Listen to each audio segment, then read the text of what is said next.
The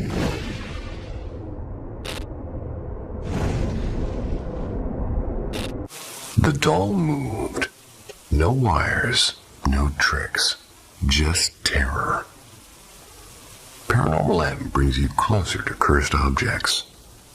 Subscribe, if you dare. The Ghosts of Kirkee Bungalow. I was in the 4th grade when we shifted into that house. A sprawling colonial-era bungalow in Pune, Cantonment. Stone walls thick as fortresses, verandas wide enough for cricket, and ceilings so tall they echoed like voices of their own. Even as a child, I knew this house had outlived many lives before ours. We were a family of 5, plus one mischievous lad. My father was a major then, proud and orderly. My sisters were teenagers, forever awake with books and whispered laughter. I was the youngest, usually quiet, usually watching. The compound was wrapped in banyan trees, old giants with their roots dangling like ropes, their shadows stretching longer than the evenings themselves. They stood there like guards, though whether they kept things in or out, I never really decided. The first time I saw her, it was a late afternoon. Sunlight was dripping through the glass panes, so I noticed a girl stepping through the front door. She had pale skin, dark braids, and wore a sky blue frock with layered hems, like something out of a photograph tucked away too long. She moved without sound. No creak of the gate, no turn of the latch. She just appeared as if the house had been waiting for her. She didn't glance at me. She walked straight past into the dining room where my mother was slicing cucumbers. I followed cautiously. From the doorway, I saw her standing quietly near the table, watching my mother the way one stares at a painting, still and intent and almost reverent. I whispered, "Ma," and the girl turned. In that single instant, she darted toward the kitchen and vanished. My mother looked up puzzled and said, "What happened?" "Who was that girl?" I asked. "What girl?" she replied. She searched the kitchen at once. Every corner, every pot. Nothing. The back door was shut tight. The counters untouched. No sign she'd been there at all, actually. I saw the girl a handful of times again. Never close, never speaking, always half hidden, always watching my mother. She never looked at me again, and I never dared follow her. Our Labrador noticed things too. Gentle as she was, she'd often sit rigid in the drawing room like at night. It's where my sister studied, staring into empty corners like she was watching something invisible shift. She never lay down until they left the room. The bedrooms were enormous, with extra rooms just for wardrobes and tubs. Yet all 3 of us children slept in the same bed. The rest of the space felt too hollow and too cold, as it was not meant to hold sleepers anymore. One night, my eldest sister, she woke to see a figure beside the bed. Not a girl this time, but a man, white and blurred like chalk smudged across glass. He held what looked like a cane and stood as though he was keeping watch.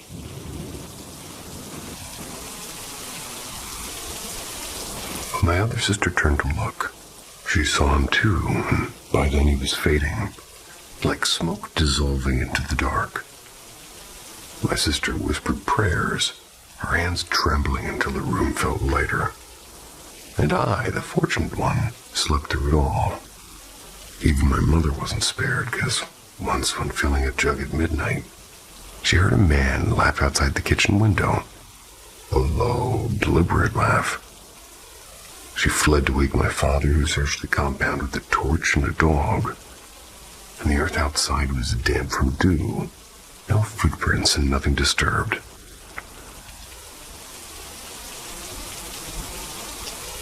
We stopped trying to explain. It was simpler to live with the house as it was. We told ourselves that we were not its first family and not its last. The Banyans had their roots around more than just soil. And yet I still think of that girl. She wasn't angry, she wasn't lost. She looked like someone remembering. Maybe she once stood in that dining room, watching her own mother, listening to the same hum of a knife against a chopping board. Maybe she was still waiting.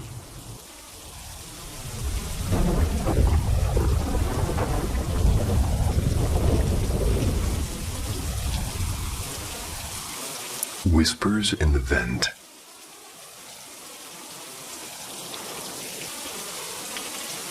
The first weird thing happened in late 2022. I just turned 15. I was in the shower. That's when I clearly heard my mom calling my name. It wasn't muffled, but it came from inside the bathroom right next to me. I said, "Yeah?" But no one answered. They just kind of realized the door was still locked, and my mom and brother, even my cousin, I asked all of them if it was them, and they all swore up and down that it wasn't. A few months later, I had a nightmare. I ran to just sort of crash on my brother's bed, and he's kind of younger than me. He'd already gone to sleep in Mom's room. Too tired to care, I stayed anyway. Just as I was drifting off, I felt fingers, like actual fingernails, brush my hair back from my face, and I froze. When I finally opened my eyes, there was nothing. Sprinted straight to my mom's bed after that. Then came October 29th, 2023, 3:45 a.m. I shifted my blanket neatly, and suddenly the huge mirror above my desk started swinging like somebody had pushed it. My phone was in my hand, so of course I texted my friends, which was a big mistake. While they were busy scaring me more, I felt something press hard into my back, enough to hurt. My stepdad later admitted he'd heard strange knocking around that time too. Then we fast forward to February 15th, 2025. My cousin, who's 12, my sister 14, and me 16, decided to mess with the homemade Ouija board made from a printer paper and a bottle cap. We half believed it, half laughed, and when the thing moved, we accused each other, then got bored, and we let go without saying goodbye. Instantly, the lights flickered, and only the hallway ones. Never happened before. My sister tried to calm me down, but later admitted that that was the first time she'd ever seen them flicker like that. My phone also started buzzing nonstop. We tried recording, and we gave up quickly. A few weeks later, my sister swore that she felt the same thing I did. That creepy touch pushing her hair aside. She also heard her mom's voice calling when Mom wasn't even awake. She used to laugh at me, but after that she looked genuinely shaken. Since then, we've all caught glimpses of strange things. Tall shadows and weird shapes in corners, and even a massive bat flapping around the ceiling once. Our cousin saw it too. And yeah, one relative who came back from jail believed a demon was following him. Though honestly, he might have just been unwell. The most recent thing happened literally last night. July 22nd, 2025. Just past 4 a.m. I'm texting friends about the shadow I'd seen the night before. That's when I heard faint mumbling through the vent. Our vents connect all the rooms, so voices carry, but they sounded wrong. Like my mom and sister's voices were layered together. And right then, my phone volume started going up and down on its own. My phone case made it nearly impossible to do that by accident. I was so terrified I ran to my mom's bed.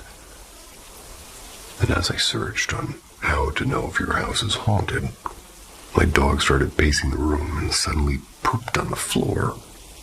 Perfect timing. Honestly, I don't know if I'm haunted or just losing my mind, because nothing ever happens at my dad's place. Only at my mom's apartment. Mom and stepdad still think I'm exaggerating. But my sister's on my side now. And my cousin is half convinced. I haven't slept properly in days, and I don't even want to step inside my sister's room. That's where we messed with the board after all.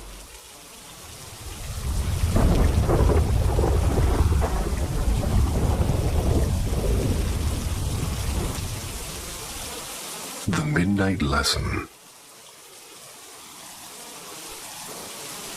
For as long as I can remember, my family and those of my closest friends, they've carried their own strange encounters with the unexplained. Maybe that's why none of us thought twice when curiosity led us somewhere we probably shouldn't have gone. It was a lazy Saturday night. It's when I was with my usual crew, Cameron and Riley. Cameron's dad is notorious for his weekend ghost hunting expeditions. He has a trunk full of paranormal gadgets, like some kind of supernatural toolbox. Riley, always the thrill seeker, had been pestering us for weeks to try it ourselves. Just 2 blocks from Cameron's house stood a long abandoned elementary school. The place had a reputation that made most neighbors cross the street rather than pass its gates. Stories whispered of a janitor who disappeared there one winter evening, never found except for his keys left hanging in the gym. The school shut down within the year. So naturally, we decided that that was the perfect place to test our bravery. And at midnight, of course. The moment we stepped through the cracked front doors, it was like walking into a freezer. The hall smelled of mildew and chalk dust. We scattered Cameron's dad's equipment, an EMF reader in the old music room, a motion sensor in the gym, and for reasons I still don't understand, a cracked Ouija board on the desk in room 14. We started with the spirit box in the library. Riley asked the usual questions like, is anyone here and what's your name? While I kept thinking I saw flickers of movement between the shelves, and at the time I chalked it up to nerves. On my way back to room 14 to grab the flashlight, I froze, and at the end of the corridor stood a tall figure still as a statue. My first thought was a cop, maybe catching trespassers. But when I blinked, the hall was empty. And trying to convince myself I imagined it, I stepped into room 14. That's when I saw something that hadn't been there before. Children's drawings taped to the backboard, like stick figures in crayon, all violently scribbled over with red X's. And the Ouija board, that was out of its box.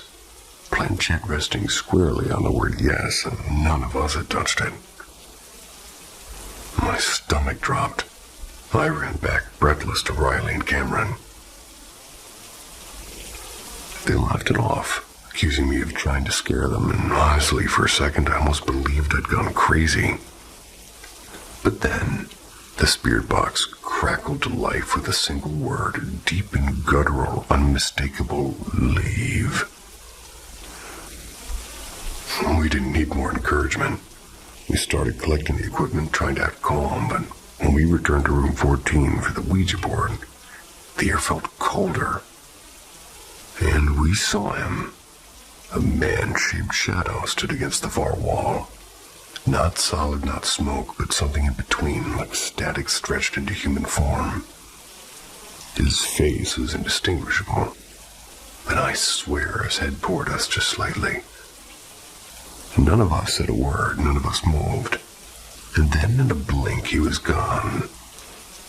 That night marked the first time we went ghost hunting. 3 months later, we still do at the school.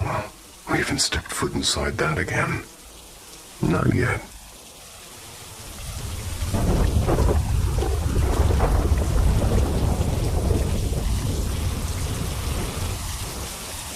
The night at Miskin Manor. So picture this. It's 2021.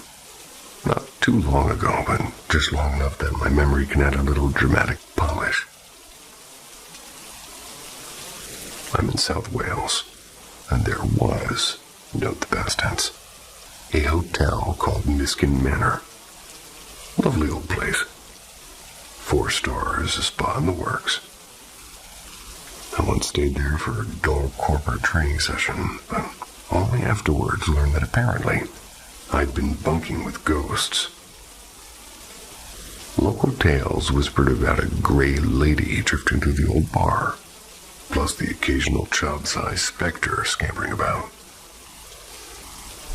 Naturally, I'd seen none of this, so I did what any sensible modern adult does. I hit YouTube, and sure enough, I found shaky videos of ghost hunters prowling the halls.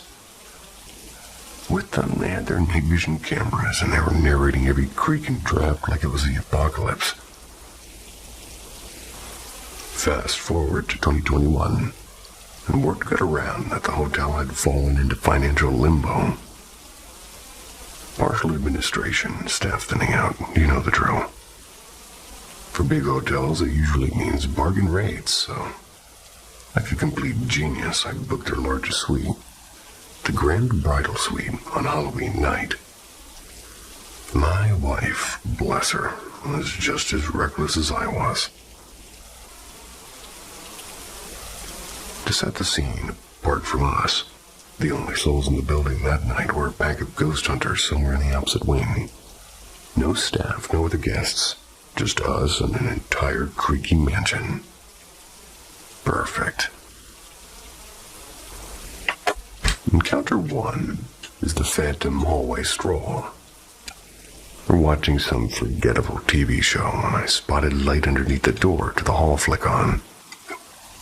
These were motion-activated lights, mind you, and clear as day. And a shadow drifted past. That corridor ended in an alarmed fire exit. No rooms. Nowhere for anyone to go. I sat staring at the light like a cat and waiting for its prey. But no one came back, and when it finally flicked off, I yanked the door open and boom. The lights are on again, corridor empty. Not even a single draft. Encounter 2. The mischievous bed. Later we turned in for the night.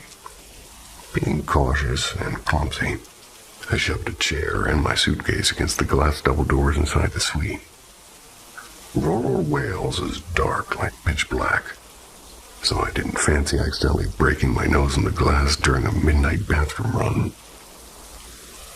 We lay there chatting when the tapping began. Soft, scratchy taps on the 4-poster bed. Cute. I accused my wife and she accused me. Both of us raised hands and feet above the quivers and just were trying to prove innocence. I said covers very strangely. The sound stopped, and 10 seconds later it started again, louder this time, and the bed actually shook. And I did the heroic thing, grabbed my phone torch, crawled under and found nothing. No rodents, no dust. Just a spotless underside, which in itself was a bit suspicious. The third encounter is the doors that shouldn't close.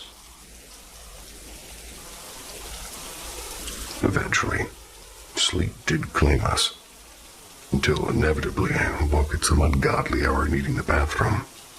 I staggered up, smacked straight into the glass doors, and cursed and reached for the light. My carefully wedged chair and suitcase still in place, But the doors, oh yeah, they'd been firmly closed. And that, my friends, was our Halloween at Miskin Manor. No gray lady, no ghost kids, just flickering lights, a rebellious bed, and doors that had no business moving. Was it paranormal? Who knows? But it was without a doubt a fun night.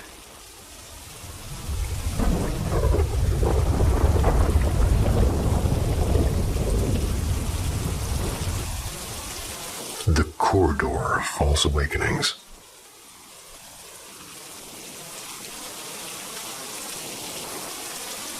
I keep slipping into dreams where I suddenly realize, oh, this is a dream. But instead of waking up, I get trapped inside it, fully aware and yet powerless. It's like lucid dreaming's sinister cousin, crystal clear but suffocatingly unpleasant. Most often I find myself lying in my bed. I'm in a dream trying to sleep. Then the thought strikes. Wait, this isn't real. I try to force myself awake, but instead I wake up back in the same bed in the same dream. My eyes are open and relief washes in, and then dread follows. Still dreaming. It can happen 15, 20 times, like a loop tightening around me. Every time the room looks the same, but with tiny little distortions, like a frozen clock and the door being slightly wrong. The light flickering where it shouldn't. Over time, I've developed little quote-unquote reality checks. I'll stare at the wall and notice it pixelate like a broken screen, or maybe blur as though my vision had been painted with water. That's when I know I'm still dreaming. I try to wrench my eyes open, but they feel clamped shut, pressure crushing them. My whole body pinned as though a giant hand is pressing me into the mattress. The only lifeline I've found is touch. If I manage to feel my hands or brush against something solid like the phone or my nightstand or something, I sometimes anchor myself back to consciousness, but not always. The most desperate time, I remember climbing out of a dream bed and staggering to the wall and slamming my forehead against it again and again until the world cracked and I jolted awake. I knew it wasn't real, but it was the only exit that worked. It used to happen once or twice a year. Now it comes every couple of months, growing stronger and darker. And I've noticed, the less I sleep, the worse it gets. At nights after only 3 or 4 hours, the loop tightens, and the strangest part is if I fall asleep at my side, I feel invisible hands tugging at my shoulders and pressing me down and pulling me away. I dread sleep now. Not because of nightmares, but because I might wake up in my bed again and again, never certain if I've really woken up.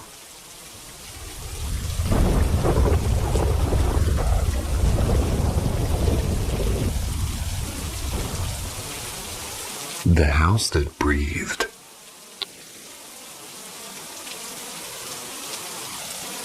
I was 15 years old when it all began. I was in a quiet suburb in Quebec, and ours was a blended family. Stitched together with love and friction, and the real trouble started, though, when my father and stepmother bought a new house. An old place with too much history in its walls. I'd never believed in ghosts and never cared for the idea that spirits are wandering around, but after what happened there, I couldn't shrug it off anymore. The first incident came just before New Year's. We had set up a little carousel decoration that spun slowly when plugged in, and one night, long after we'd gone to bed, the carousel started turning on its own, faster than I'd ever seen it spin. We pulled the plug, but it kept going for a full minute before stopping dead still. The second event was stranger. My bedroom was on the top floor, with the window looking out over the street. One night after returning from the bathroom, I heard 3 sharp knocks against the glass. My room was 3 stories up. No balcony, no tree branches. Nothing that could reach it. I held my breath, pulled the curtain back. I found only an empty street glowing under a single lamppost.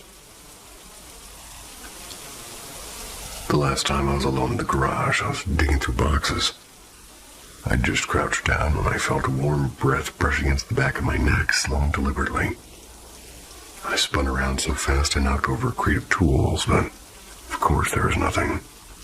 Just me in the shadows. You could say it was my imagination, but the day after we left that house, the new owners called my father in a panic.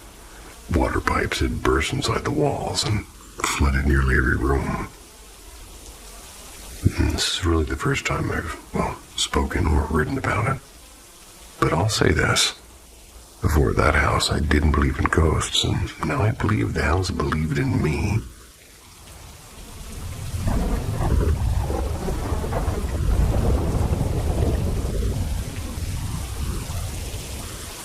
The Quiet Tenant.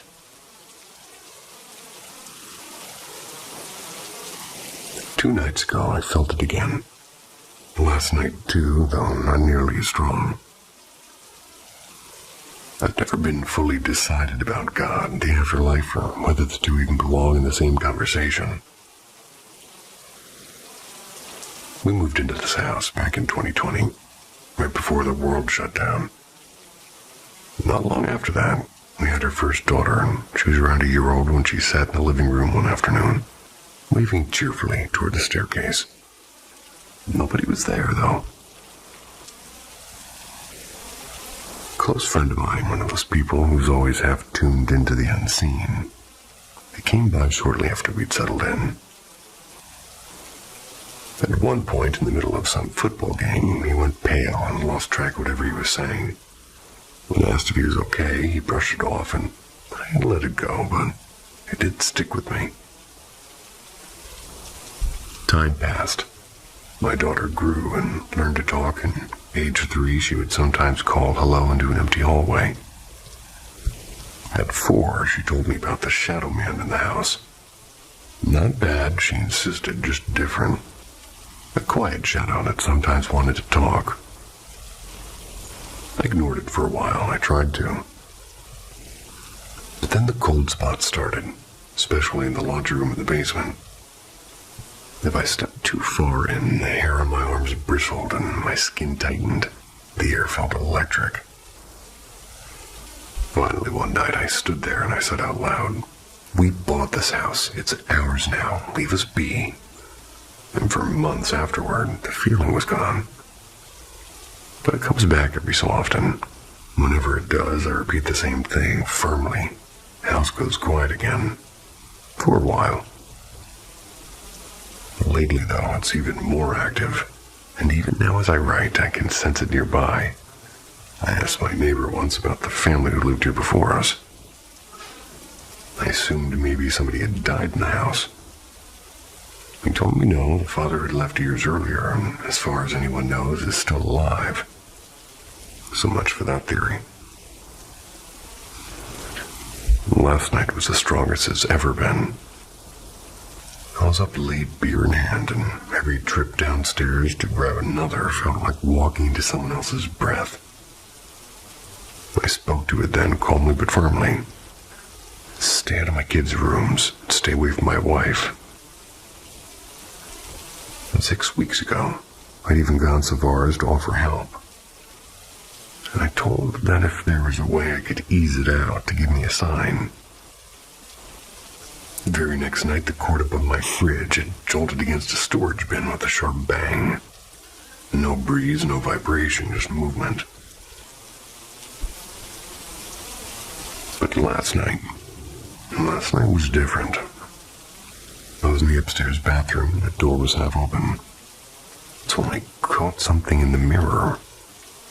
It was a pale, smoky shape and it slid briskly past the hallway. Not quite walking, more like drifting. Had the outline of a person, but no real form, and it moved toward the garage, and then it was gone.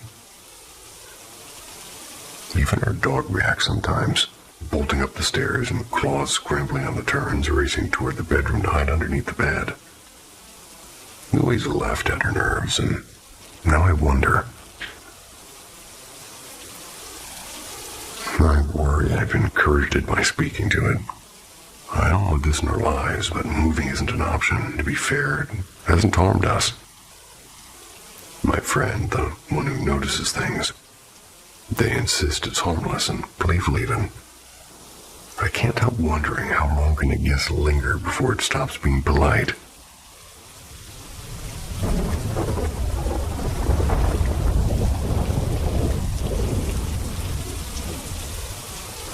The last visit.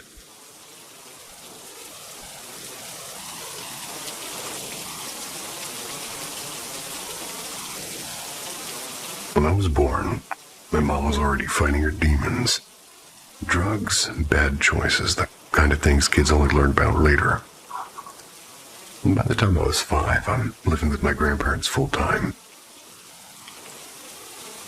One sticky July night, I woke up suddenly. The air felt heavy, like the room was holding its breath. At the foot of my bed stood a woman I didn't recognize. She didn't speak, she didn't move, she just stood there, her outline soft in the moonlight. I froze and I was staring. After a moment that felt like forever, she faded into nothing. I lay awake till sunrise, too terrified to close my eyes again. That morning, Grandma called me and my sisters into the living room. I figured it was about chores or pulling weeds or folding laundry. Instead, Grandma's face was pale and tight with fear, and she said quietly, "Your mommy was hurt last night by a very bad man." My sister burst into tears and bolted to her room. I didn't cry, I didn't even understand. And at 6 years old, the words didn't fit together in my head right. A few days later, Grandpa sat me down and asked if I remembered my mom, and I told him no, Then he pulled out his old flip phone and showed me a picture. Him, Grandma, Dad, and a young woman with tired eyes and a crooked smile. My stomach dropped because it was her, the woman from my bedroom. I didn't say anything then, not until I was 17, talking to Grandpa about ghosts. Now, Grandpa's not a man who buys into the supernatural, but he said something I never forgot. When someone passes, sometimes they stop by before they move on. We both agreed Mom had come to see me one last time. And I'm 20 now, turning 21 this November, and she's never really left my mind. The only other time I felt her was when I was 19. I'd been thinking about her, whispering to her in my head. And then 3 knocks on my bedroom door, sharp and deliberate. I opened it. The hall was empty. Neither Grandma nor my sister had heard a thing. I took it as her way of answering back, letting me know she was listening. I'd like to think she checks in on me, quietly, making sure I'm okay.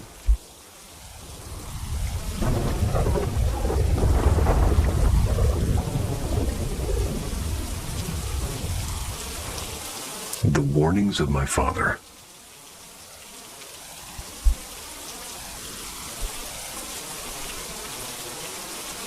My dad passed away nearly 8 years ago. He and I were inseparable, like 2 puzzle pieces that happened to fit just right. We had the same humor, same stubborn streak, and same habit of putting hot sauce on literally everything. But one thing did split us right down the middle. He was a firm believer in ghosts and aliens and Bigfoot and all the late-night conspiracy chatter. I was the ultimate skeptic. I didn't buy into any of it. Not until he came back to shake me awake. It had been close to a year since his funeral. Sometimes he slipped into my dreams, but it was always blurry, like static on an old TV. I'd wake up heavy-hearted and unable to recall what he'd said. But this time, it wasn't like that, really. I opened my eyes, and there he was, my dad standing right by my bedroom. In a house he'd never once set foot in. He was tugging me out of sleep, frantic, almost panicked. While I lay beside my sound-asleep wife, "You better go see your grandmother. She won't last through summer." And he said it so matter-of-factly, as if my being half naked and confused didn't matter at all. My grandmother and I hadn't spoken in years. Family drama had pulled us apart. Money and the usual poisons. Dad used to beg me to visit her to patch things up. But when he saw me building a happy life without that mess, he just let it be. Still, I did miss her sometimes, though I had long accepted the silence between us. At the time, summer was months away. Grandma was frail, yeah, but she was still gardening, gossiping on the phone, and baking pies for her neighbors. The cancer that she had was creeping and not racing. I chalked the dream up to guilt, and I tried to shake it off. Fast forward, and June arrives, and I finally show up after years of skipped holidays. She's thrilled to see me. She's thin but lively and cracking jokes and even bragging about her doctor's latest praise. Everything felt fine. And then just 2 weeks later, her health collapsed like a house of cards. By July, she was in hospice. And by August, she was gone. The speed of it shocked her doctors, and yeah, her death came almost exactly a year to the day after Dad's, just to see it warn me. Years later, it happened again, just setting my phone on silent before bed. It was a small battle for me. When Dad was dying in the ICU, I had my phone muted, and I missed the calls, and I still wrestle with that. That night, I told myself to stop being irrational. Everyone was safe and everything was fine. But in my dream, Dad came again, and this time more urgently. His hands gripping my shoulders and his voice sharp. "Wake up," he kept saying. I bolted upright and I was sweating. My heart was racing. A few minutes later, my husband walked into the room from down the hall, and he'd been sleeping in the guest room. His face was pale, and he told me my cousin had just died.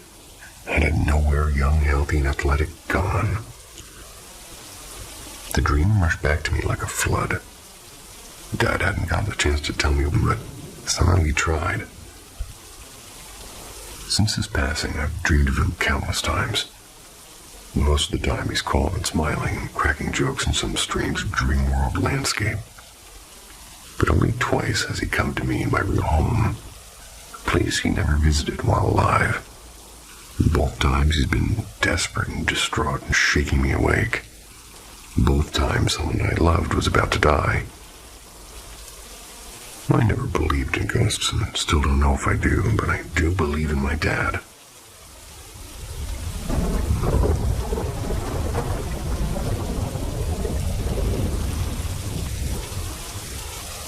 The door that kicked back.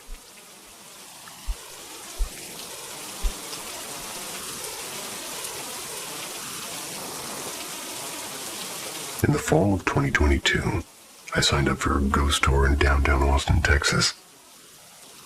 Now, I don't usually buy into paranormal stuff, but that night ended up giving me the one and only ghostly encounter I've ever had.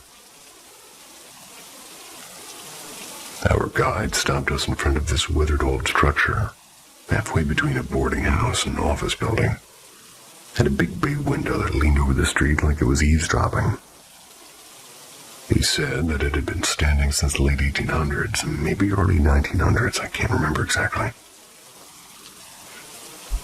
According to him, the building used to be the workplace of a doctor, though a doctor might have been too generous, at least back then. He claimed crude surgeries were performed there, and many patients never made it off the table. Supposedly, their restless spirits lingered in those rooms. The group shuffled on toward the next stop, but I hung back. Something about the place pulled at me. I crept up to the front door, thinking I'd just peek through the glass. The second I stepped in front of it, a violent thud rattled the wood. Not a polite knock. No, it sounded like someone was kicking the door from the inside. My body reacted before my brain did. I stumbled backward, heart hammering, staring at the dark interior. In that split second, I caught only a glimpse. A table to the right stacked with loose papers. No lamps, no people. Nothing that could have made that noise. Later, at the end of the tour, I bought the guide's book on Austin hauntings. Half for curiosity, half for validation. I wanted answers. When I got home, I dove into research mode. I dug up city records and ownership histories and even obituaries. I wanted names, dates, and causes of death. Anything to explain what I'd heard. I even drafted an email to the tour guide, though I don't remember if I ever sent it. But the strangest part is the building had no record of deaths, no surgeries, no physicians, not even a mention in the guide's own book. It was as if the story he had told had been stitched together, just out of thin air. And yet I know what I heard, the slam of a foot against the inside of that door. The kind of sound that bypasses logic and brands itself into your memory. So to this day, I have no explanation. Just a memory of an old house in Austin that kicked back when I tried to get too close.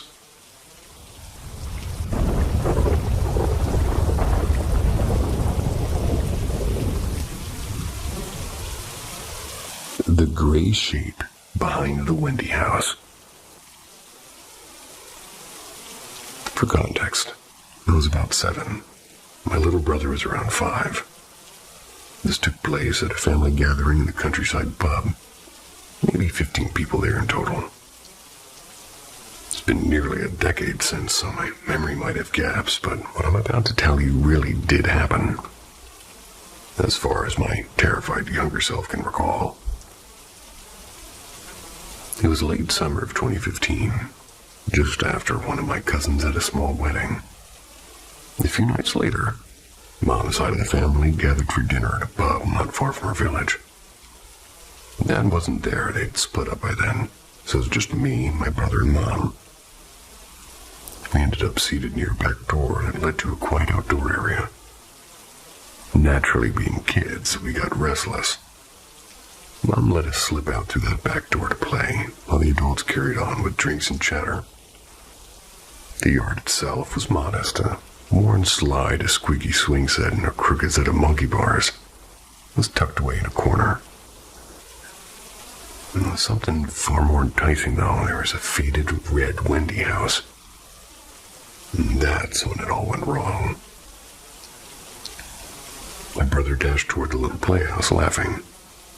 But the moment he got close, maybe a meter or so away, something impossible appeared. A thick gray mist swirled into shape directly behind him. It towered over us, 7 feet tall at least, and vaguely human in outline. And his proportions were odd, almost like a heavy-set man with slumped shoulders. As I was freezing, in the blink of an eye, it dissolved, vanishing without a sound. I screamed for him to run, and he looked startled, but followed me as we bolted back into the pub with my heart hammering in me. Mom asked what on earth had happened.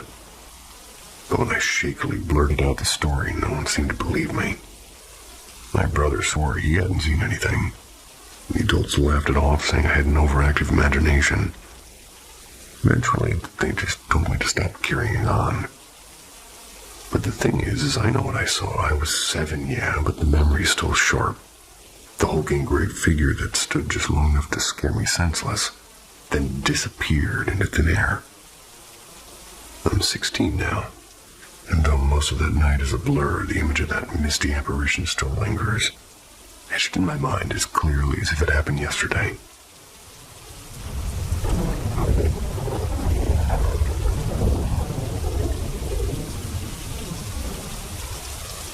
The Velvet Hills of Brecon.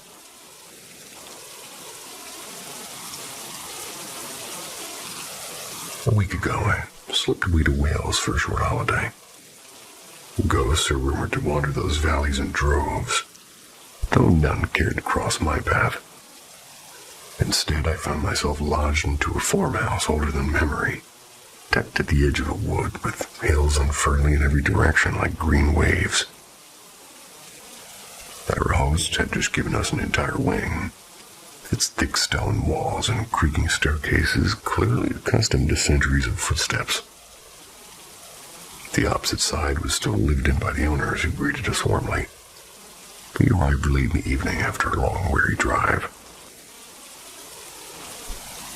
The farmhouse radiated welcome, yeah, but also something else, like an indefinable fullness, as if time itself had never stopped living there. The old furniture seemed carved into place rather than arranged, heavy with performance. Our bedroom was upstairs and comfortable, almost too comfortable. Yet the sensation of not being alone thickened as we settled in. I drifted into sleep quickly, only to plunge into a dream so vivid that even now it clings like cobweb. In the dream, I was still in that same room. The chest of drawers stood before me, but instead of the lamp and postcards I remembered, it bore a strange construction, a diorama of rolling hills, sculpted not from paper or clay, but from something far darker. At first it seemed to be velvet fabric shaped into ridges, but then I noticed wedges into these folds and bits of animals.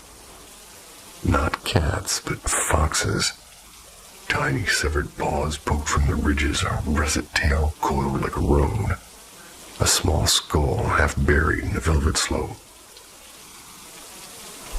I recoiled with my heart pounding, turned to wake my partner. When I looked back, the gruesome fragments had vanished. The velvet remained, innocent as if nothing had ever been there. And somehow worse. I felt an oppressive certainty that the house was aware of us, that we had to leave, but without letting it know our intent. So I spoke cheerfully to my partner, making secret gestures trying to signal urgency. I remember us slipping out and pushing the car silently down the lane so the engine wouldn't betray us. Then there was chaos. The owners appeared from nowhere, losing arrows at us with medieval bows, as if defending their land from intruders. That was when I jolted awake, clammy and shaken. My partner stirred too. He confessed to have his own unsettling visions. Footsteps on the hall carpet, and the silhouette of the owner pausing at her doorway, peering in as though checking on sleeping guests, or inspecting captives. And I am by nature pretty rational. I mean, dreams are dreams, and coincidences are coincidences, and yet this house was only one among the 10 we stayed in where I felt that crawling unease. Oddly enough, my memory of it isn't purely bad. The place was heartbreakingly beautiful, but I know I wouldn't spend a second night there. And as if the farmhouse wanted to give us one last reminder, the next morning, not long after we left, we nearly collided with another car in a narrow road. It shook us badly enough that I marked the exact spot on Google Maps. A pin in the digital world to remind me. Wales is lovely, but some places watch you back.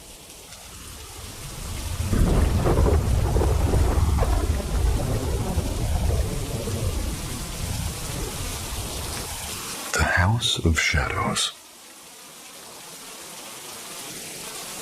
I didn't even know places like this subreddit existed until recently. I would have thrown this story out here a long time ago. I'm a 22-year-old Canadian guy, small town kid.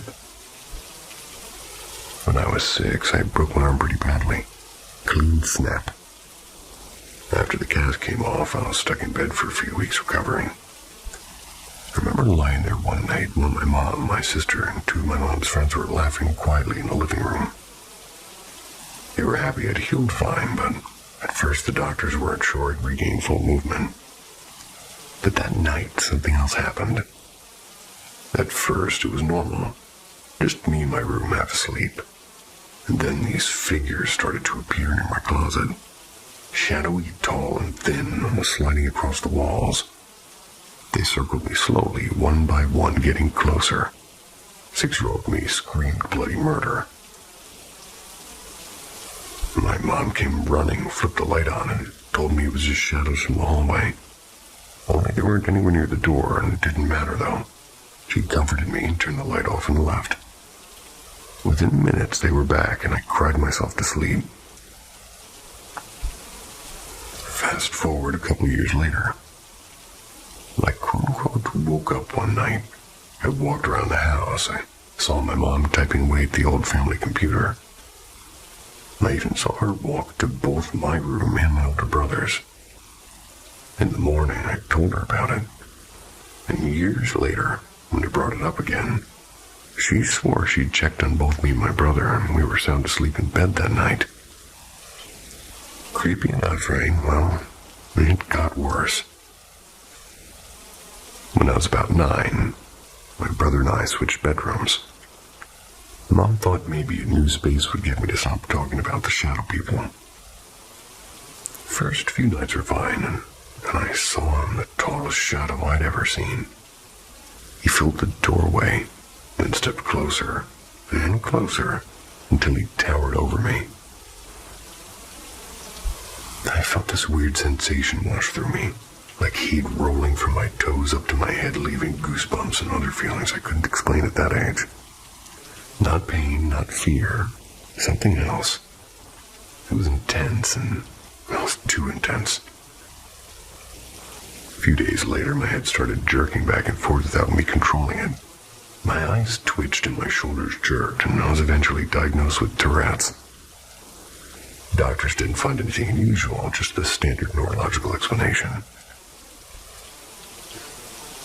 And I never shook the thought that it all started with that shadow figure. Even when we moved to the city later, the shadows seemed to follow. Sometimes just flickers in the corner of my eye, other times full silhouettes. One night back in my hometown again, I noticed a glowing dot on the ceiling above my bed. At first, I thought it was a reflection, but when I moved toward it, it floated away, and when I got back in bed, it drifted back over me. And years later, I'm walking my dog, and I saw it look like a star crossing the sky. Too slow to be a shooting star, too. I think it was too steady to be a plane. Then it just stopped and paused and shot off in a completely different direction at an insane speed. And even now, I still see them. Figures and shadows and flickers. They're in the daylight, in corners of houses, and in reflections.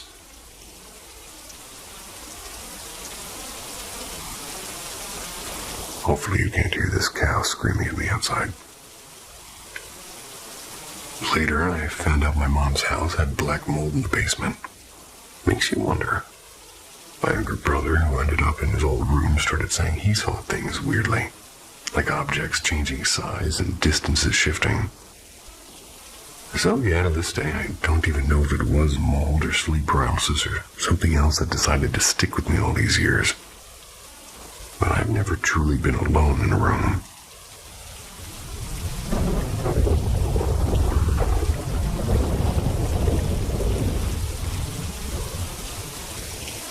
The red signal on the island.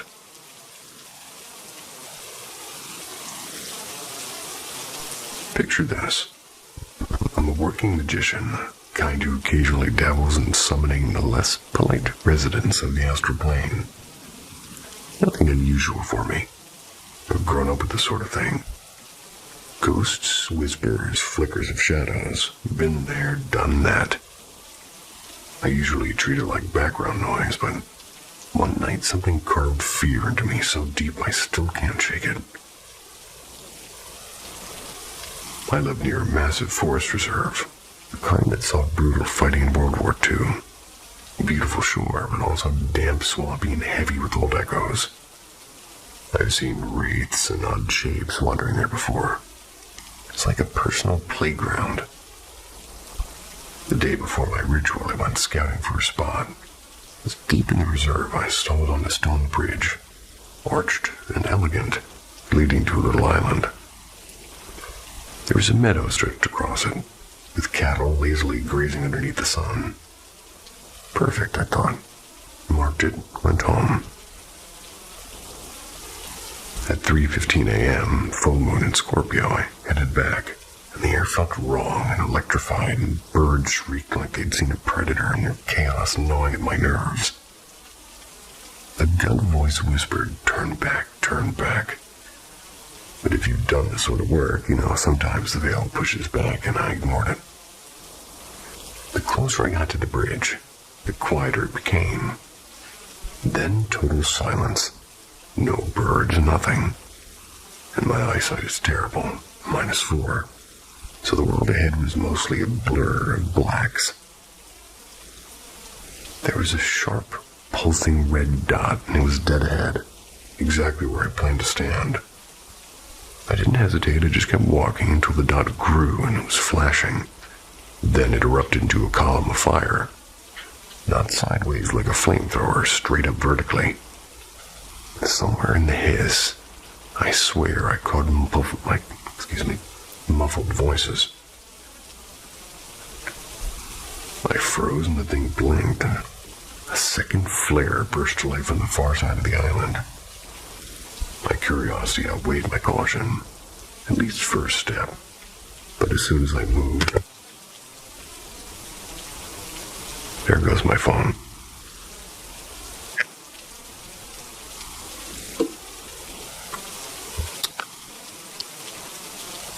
Maybe I got a jump scare out of somebody. As soon as I moved, the flames died, and the red light quickened like a heartbeat racing. And that's when something ancient and primal hit me.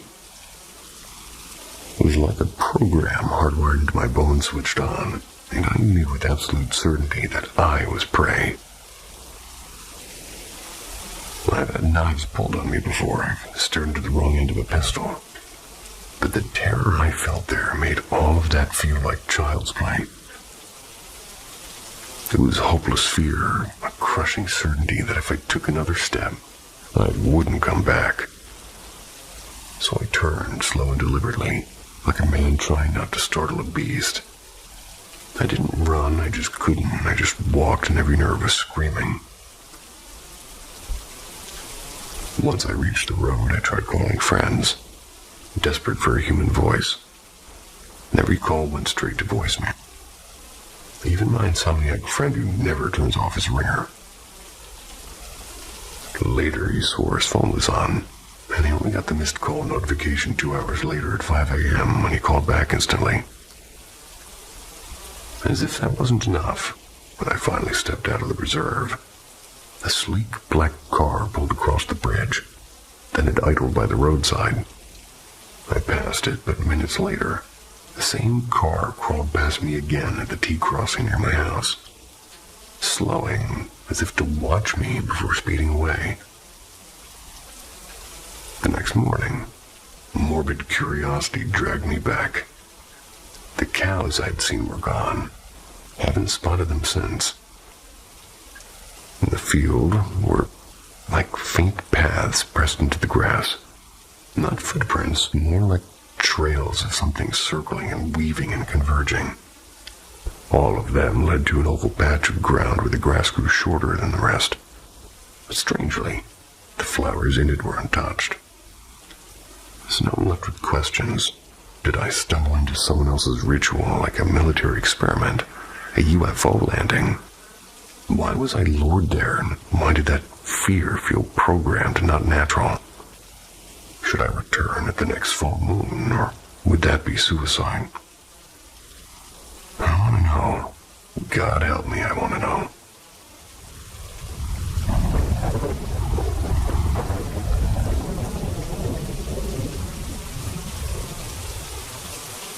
The stomping hour.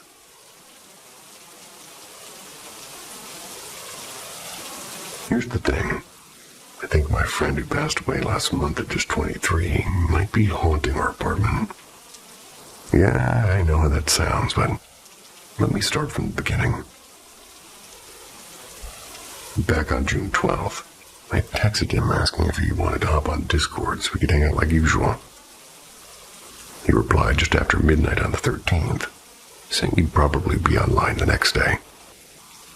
And that was the last message I ever got from him. By the 15th, I had this horrible gut feeling, like a wave of panic out of nowhere. I knew something was wrong. On the 16th, we reached out to his mom, and she hadn't heard from him either.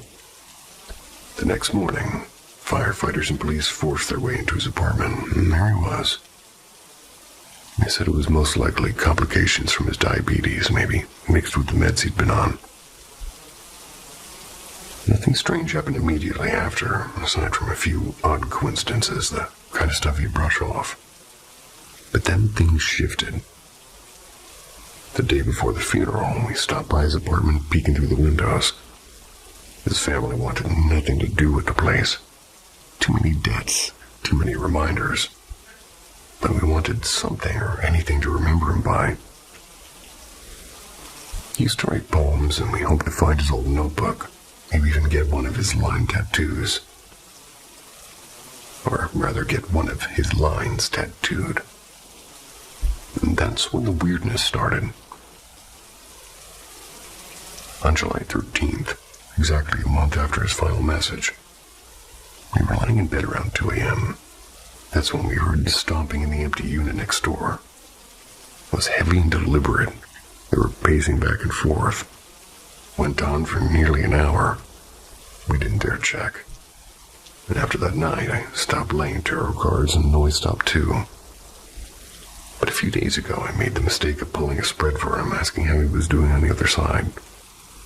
That same night around 1 a.m., the footsteps came back. This time it was louder, like somebody walking straight from the living room into a hallway. A friend came over with the Bible at 2 a.m. The moment he stepped into the living room, the lamp on the wall flickered, just once. Then the stomping stopped. So now I'm stuck wondering, did the tarot card somehow anchor him here and did I accidentally invite him in? We were the last people he talked to. Maybe even the last ones who mattered. Maybe he's clinging to that. I'm planning to burn the cards and cleanse the place with sage, but honestly, I'm not sure it'll be enough. All I know is that every time midnight creeps closer, I start bracing for that sound again. This stopping hour.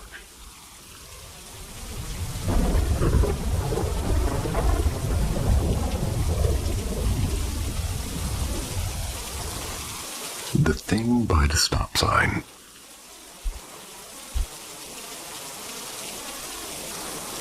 This memory's lingered in the back of my mind for years, like an itch I can't scratch. The event took place in 2016 when I was a junior in high school, crashing with a few friends at another buddy's house for the weekend. To this day, I still can't explain this, but maybe somebody out there can. That night, one friend and I slipped outside around 12:45 a.m. for a smoke. The air was cool and quiet and perfect for wandering. We set off down the road without a plan. The sky was unusually dark, and the moon smothered behind heavy clouds, and no street lamps to guide us, just the faint glow of distant houses. Still, we walked without trouble, laughing here and there until the laughter stopped. We reached the end of a long stretch of pavement, maybe a quarter mile from the house. As we slowed to take a right turn that would loop us back, our eyes caught the stop sign at the corner. And that's when we froze. Next to the sign stood a figure. Not a shadow, not a trick of the light. A solid black mass shaped like a person, but stretched too tall. At least 7.5 feet tall. Its outline was sharp and was dark. We both went silent and locked into place staring. No words, no plan, just raw instincts. And those instincts were to run. We bolted, tearing back down the street until the familiar lawn of the house came into view. And when we reached the yard, we finally gasped out our fear. My friend only nodded when I asked if he saw it too, and his face was pale and his lips were tight. That unspoken confirmation was worse than denial. We slipped inside and tried to calm down while the rest of the group slept. The next morning, when we finally confessed the encounter, the friend who owned the house immediately shut us down. He said he didn't want to hear about it. His room had already been plagued by strange events and objects moving and lights flickering, voices when no one else was around. Most of our group had seen at least one odd thing while staying over, and suddenly his reaction made sense. Years later, my friend and I still bring it up, usually late at night when the silence feels too heavy. We always land in the same place, and there's no neat explanation.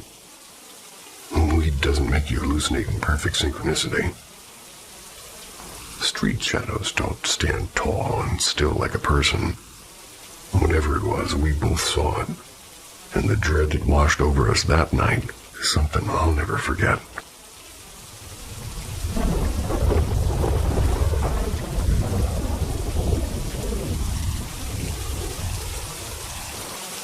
The pale man in the trailer.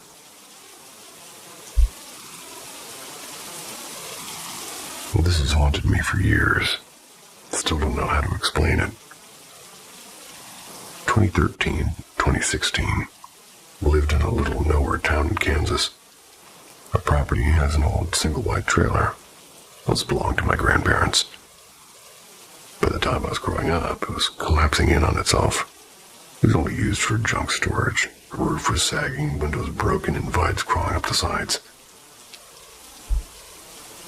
One summer afternoon, I'm out mowing with my brother, and we're heading back when, for no real reason, I glanced through the busted window of what used to be the master bedroom. There it was, a tall, bone-pale figure with arms too long, standing in the dim corner. It didn't move toward me, it just raised a hand, slow and deliberate, and waved. I froze and turned to my brother and said, "You see that?" And he looked once and bolted. And of course I ran too, nearly face-planting when I caught my foot on a half-buried fence post. But the thing is we both saw it. A year later, out of nowhere, I asked him, "Do you remember what was in that trailer window?" He described it the same way I remembered, pale and silent and watching. And here's where it gets stranger. My very first memory, the one I've carried since before I could even talk, was of being in a shed, and it was spotless and freshly built with the sun spilling in through the cracks. The man I didn't know was kneeling and speaking softly to me. My brother was there too, fastening something like a bracelet or a chain around my wrist. Then the man walked into the back room, and the memory ends. Years later, I found out that shed was real. My grandfather's workshop, right there on the same property. I'd never been inside of it as a kid and never seen photos, but my memory kind of matched its layout exactly, down to the shelves when they were new. When I finally told my dad about the memory, he went pale, asked me to describe the man. I said, tall, short, dark hair, serious but kind. My dad pulled out an old black and white photo. It was my grandfather. He had died years before I was born. I'd never seen his face, but I recognized it instantly. So now I'm left with this, a memory from before memory should even exist, standing face to face with somebody who shouldn't have been there.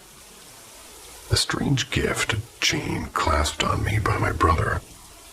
And years later, the pale figure waving from the ruin of the trailer my grandparents once called home. Whatever that was, it hasn't let me go.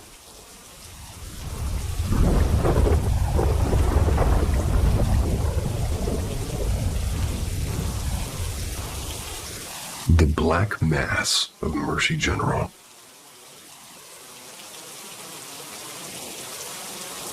Roughly a decade ago, I worked security at Mercy General Hospital in Pittsburgh. It's in Pennsylvania. And it was anything but a dull gig. My shift ran from 11 p.m. to 7 a.m., which meant endless patrols through both the newer facilities and the classic wing, as we called it. a hulking structure from the 30s. It had been converted mostly into office space. The liveliest spot was a unit on the 5th floor of the new wing. Memory's fuzzy, but I believe it belonged to the nuclear medicine or possibly hypertension. One of those departments where machines beep constantly and half the rooms look like sets kind of borrowed from like some old sci-fi show. The place honestly reminded me of the control lab from the Incredible Hulk series where Bruce Banner got blasted by gamma rays. This unit had 3 sections divided by thick walls. Staff swore the place was haunted by a doctor's restless spirit, which appeared not as a figure but as a shifting black mass. According to the housekeeping crew, the thing that followed was like a routine. Would emerge in the left section, slide straight through the wall, and vanish into the far right wing. The techs confirmed it, but refused to discuss it for too long. Most wouldn't even enter the unit without every fluorescent light blazing. One night, curiosity got the better of me. While making rounds, I actually witnessed it. An inky shape crawling out of the wall like smoke and slipping into the section that was never left dark. I kept my distance. In a way, it was like chasing a ghost through drywall. But to this day, it ranks as the strangest sight of my life. What I dreaded the most, though, was patrolling the old wing. Since it was mostly offices, I had to jiggle every doorknob to check locks. The 7th floor, once an old surgical ward, carried an oppressive energy. Never saw a figure there, but I did catch doors easing open and slamming shut with no one around. Subtle stuff, but it piled up. There were also the belongings runs whenever a patient passed, security collected and inventoried their items. Then got a nurse's signature, more than once after the body had been wheeled to the morgue. I've heard nurses whispering about voices still coming from the deceased rooms. And as soon as I walked in, conversation would die instantly. Strangely enough, the morgue itself was uneventful for me. It was located in the basement, rumored to be a hotspot. We checked in bodies, or released them to funeral homes, did paperwork. Never had a single eerie moment there. Somehow, with the living spaces above, the place is still echoing with patients' last words that felt truly haunted.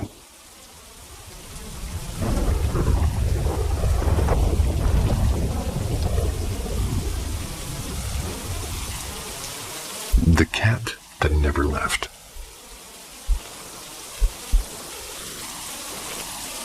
Back in 2015, I bought my first house.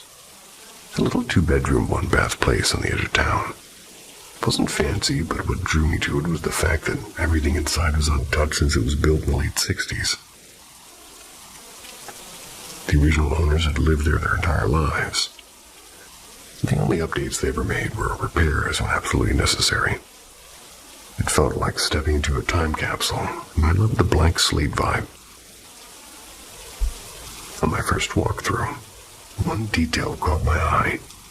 The garage wall was covered in faded cat calendars, all pinned side by side like wallpaper.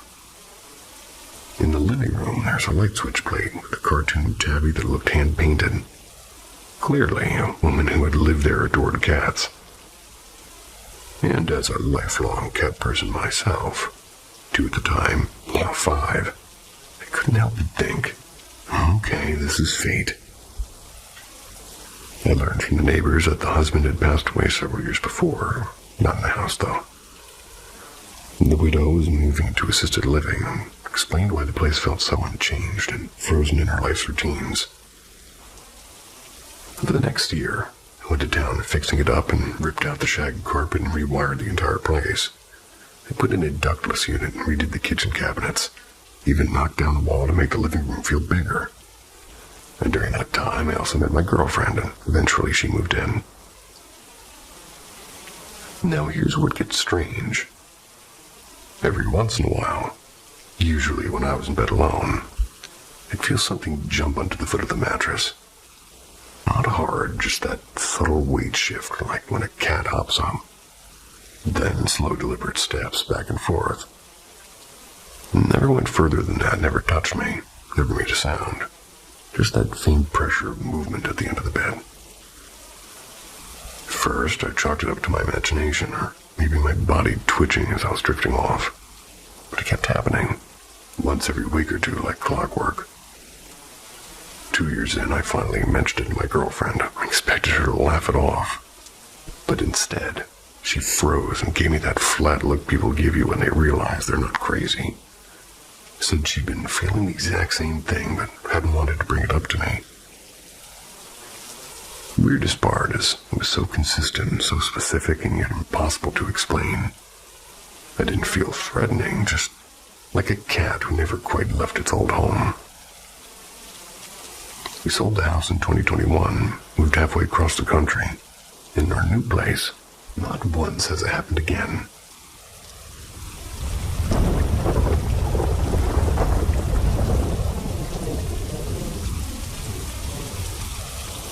The house beneath the soil.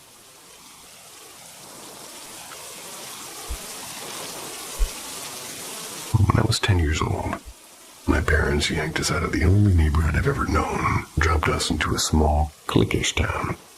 A town where outsiders were treated like imported weeds. You didn't belong unless you were planted there at birth. At first, life in our shiny new house seemed perfectly fine. My parents were proud, and it was the first home ever built on that plot, though not the first to exist there. The local gossip floated around that decades ago. An unlikable man had lived on the property in a house that he let to rot into the junkyard. Or rather, into a junkyard. The story went that one night somebody finally snapped and set fire to his place. It burned and collapsed and eventually got buried. When we first moved in, the basement really wasn't finished, so my 3 sisters and I were stuffed down there like boxes in a storage unit. There were cement floors with no heat. While my little brothers enjoyed cozy rooms upstairs, I was there, and after 2 years of complaints, my mother rallied the family. Grandpa wired the lights, my uncle and dad hammered the frame. My mother wrangled drywall until her arms ached. At last, we had real bedrooms, and more importantly, we had heat. But the old house in the backyard wasn't done with us.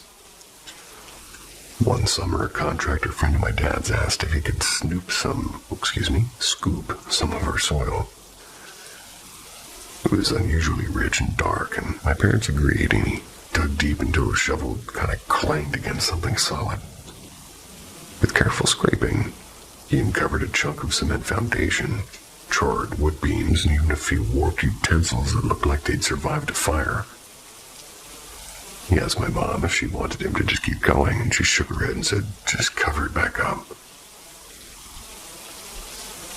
I remember being secretly crushed. I wanted him to keep digging, morbidly curious whether bones might show up. But back under the soil it went. Not long after, the house itself seemed to stir, and doors began slamming. There was never a warning. The basement door especially had a habit of rattling violently. My mother complained first, but I didn't believe her until one night I heard it myself. No one was downstairs, yet the door banged as if an unseen hand had shoved it. And sometimes the television clicked on by itself, glowing in an empty room. By the time I was 16, the unease was constant. I had joined the marching band. I played clarinet, and one night after a late competition, I returned home alone. Everyone was asleep. The air inside was heavy and colder than it should have been. Thought about grabbing a snack, but my nerves told me nah. Crept downstairs, got ready for bed, and dove underneath my blankets like a soldier into a trench. And that's when it began. The front door rattled hard, the knob twisting and shaking. Heavy footsteps thudded across the entryway, forwards and backwards and forwards again. It was paired with the violent tug of the doorknob. It went on, a terrible rhythm. I froze underneath the covers, and I was just praying nothing would descend the stairs toward my room. And then silence. And in the morning, I asked my family if anybody had been awake. Every single one of them shook their heads, and nobody had heard a thing. And that's when I realized the house we had buried never really stayed buried.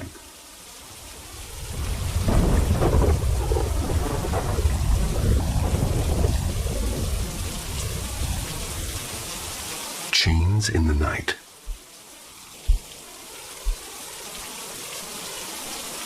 I grew up in the Dominican Republic. Saying my family has a complicated relationship with the paranormal would be putting it lightly. Take my uncle, for example. He swore on his life that one night he saw a black figure leaning over his wife while she slept. And the next morning, she was gone. No warning, no illness, just a sudden heart attack. When his daughter came to stay with us after the funeral, she shared a room with my great-grandmother. That room used to be my uncle's, right next to the backyard. And let me tell you, that backyard felt like a place where the shadows stayed longer than they should. One night, my cousin dreamed her mother was strangling her. My great-grandmother, who was devoutly Catholic, jolted awake and started shouting. She was shouting at a girl who was still asleep. Everybody else thought it was bizarre, but I couldn't close my eyes again that night. Fast forward, my mom grew up in Barahona, quite a coastal town wrapped in jungles. She used to hear the sound of dragging chains outside her bedroom window as a kid. When she moved to the city, where I was raised, she still heard those same chains, only now scraping outside my uncle's old window. She says they stopped once we all moved to the U.S. Then there was my little sister, between ages of 4 and 6. She'd wander the house at night, sleepwalking. Whenever she'd left our shared room, I could hear the living room furniture shifting around like somebody dragging couches across the tile. Nobody else ever heard it, and they'd say, "You're imagining things." But I'd stake my life on it that I wasn't. And there's more, of course, a lot more. My great-grandmother's house alone could fill a book. But I just wanted to share this small piece because, for whatever reason, everyone in my family has stories like these. And honestly, I don't know what to make of them.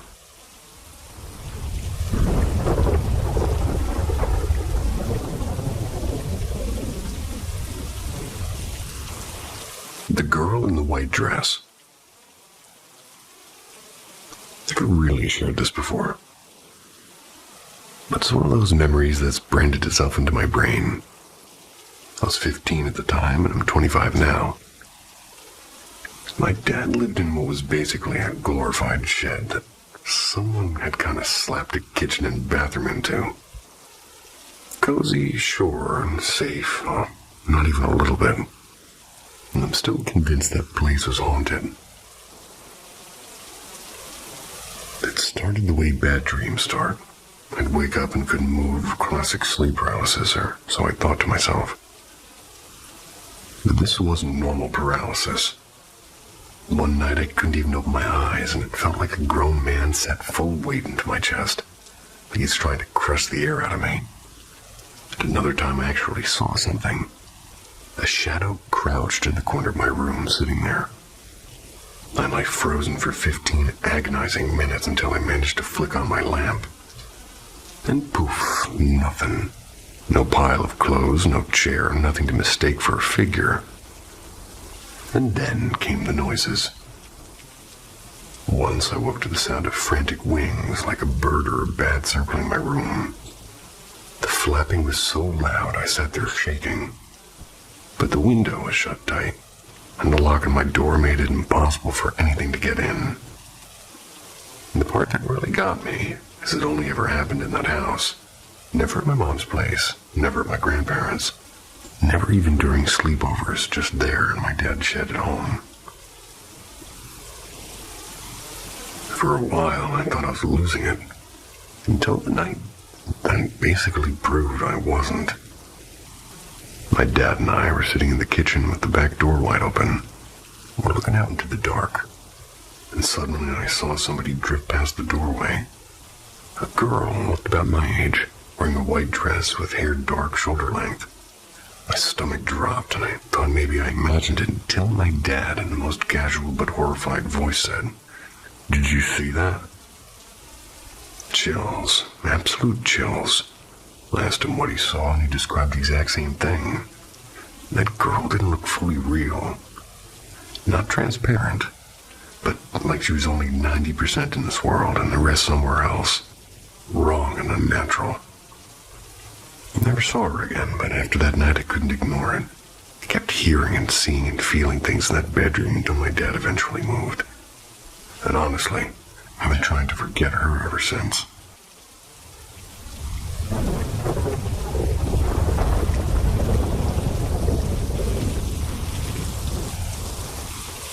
The Hollow Guest.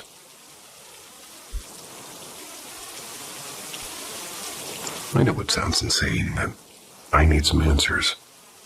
My family laughs at me when I bring it up. They say I'm paranoid, maybe even losing it. But something's been wrong ever since we moved into that old mobile home 5 years back. At first, it was little things. Like one night, maybe 3 months in, I jolted awake with my heart pounding, like somebody had yanked me out of a nightmare. Except I wasn't dreaming. I felt eyes on me, heavy and sharp. When I turned my head, I saw it. A black shape clinging to the ceiling, hovering right above my son's bed. It wasn't smoke. It wasn't a shadow. It was something solid and hunched there watching. I tried to yell, but my voice wouldn't come. My body was locked in place. Finally, I managed to shove my wife awake, and she stared at me like I was crazy while I pointed at the thing. She saw nothing. Nothing. When I finally croaked out what I saw, she just shook her head and told me to go back to sleep. So I told myself it was just a bad dream, and for a while I believed it. But then the house began to breathe in ways it shouldn't. Footsteps in the hallway when no one was there. Doors clicking open. Voices whispering like they were just out of reach. When our second child was born, all 3 kids shared a room. I gave up my side of the bed to sleep in the spare room. And that's when things escalated. It started small. A tug on my hair at night and the blanket ripped off my body. But then came the dreams. Horror so vivid I'd wake up shaking. Blood pooling in rivers and babies burning and faces twisted into grotesque masks. And always screaming my name. This past week has been the worst of my life. I haven't slept for more than an hour at a time, and every time I close my eyes, I'm either dragged into those visions or wake up gasping, unable to move. Some pressure pinning me down. 2 nights ago, I woke to a whisper in my ear. A woman's voice, low and guttural and not human. Last night I opened my eyes and I realized I couldn't move. Only my eyes would dart around the room, and there it was in that doorway. It had a body, or an outline of one. There was no eyes and no face, just this hollowness. Tell me I'm not alone, and tell me this happens to other people. Just tell me I'm not losing my mind.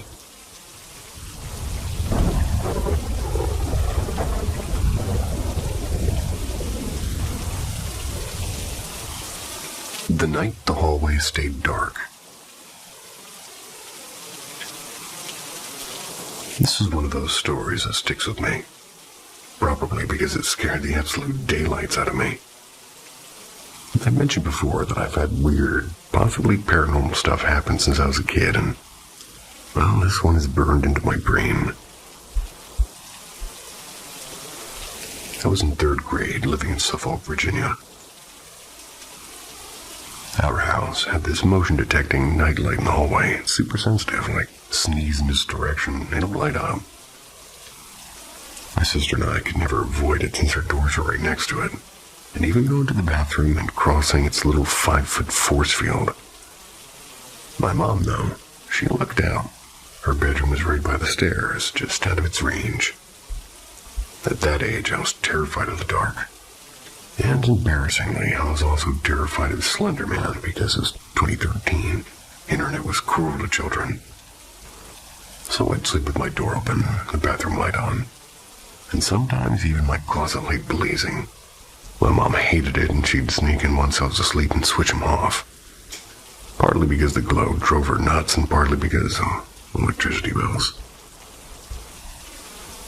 Anyway, one night I woke up around 3 a.m. My little laptop was next to me, and I'd usually watch Dan TDM or Stampy until I passed out. I remember the screen was dark, and I tapped it awake, and as I'm lying there, that closet light suddenly clicks off, and right after I see this shadow, human-sized, slid across my wall and left my room. The thing is motion nightlight didn't turn on. There's not even a flicker, and that was impossible. We once found a mouse in our house. It was triggered by that light at 2 a.m. Socks and dust and anything set it off. But the shadow was nope, straight ghost behavior. I freaked out, obviously. I tiptoed into the hallway, which instantly triggered the nightlight. Worked perfectly fine. I found nothing. Checked the stairs, empty. My sister was fast asleep in her room. I went to my mom's room, and I was hoping it'd been her, but she was dead asleep, and when I shook her awake and blurted out what I saw, she sat up instantly. She was panicked and searched the whole house with the doors locked and windows shut. Nobody there. She wasn't pranking me. My mom believed in paranormal stuff too, after all. But she was also in full what if an intruder got in mode. And to this day, I cannot explain how that shadow managed to walk out of my room without setting off the world's touchiest nightlight. So yeah, either I'm a very imaginative 8-year-old at the time, or I really did have a ghost stroll out of my closet that night. Dan TDM or Stampy. God, I feel old. Ren and Stimpy.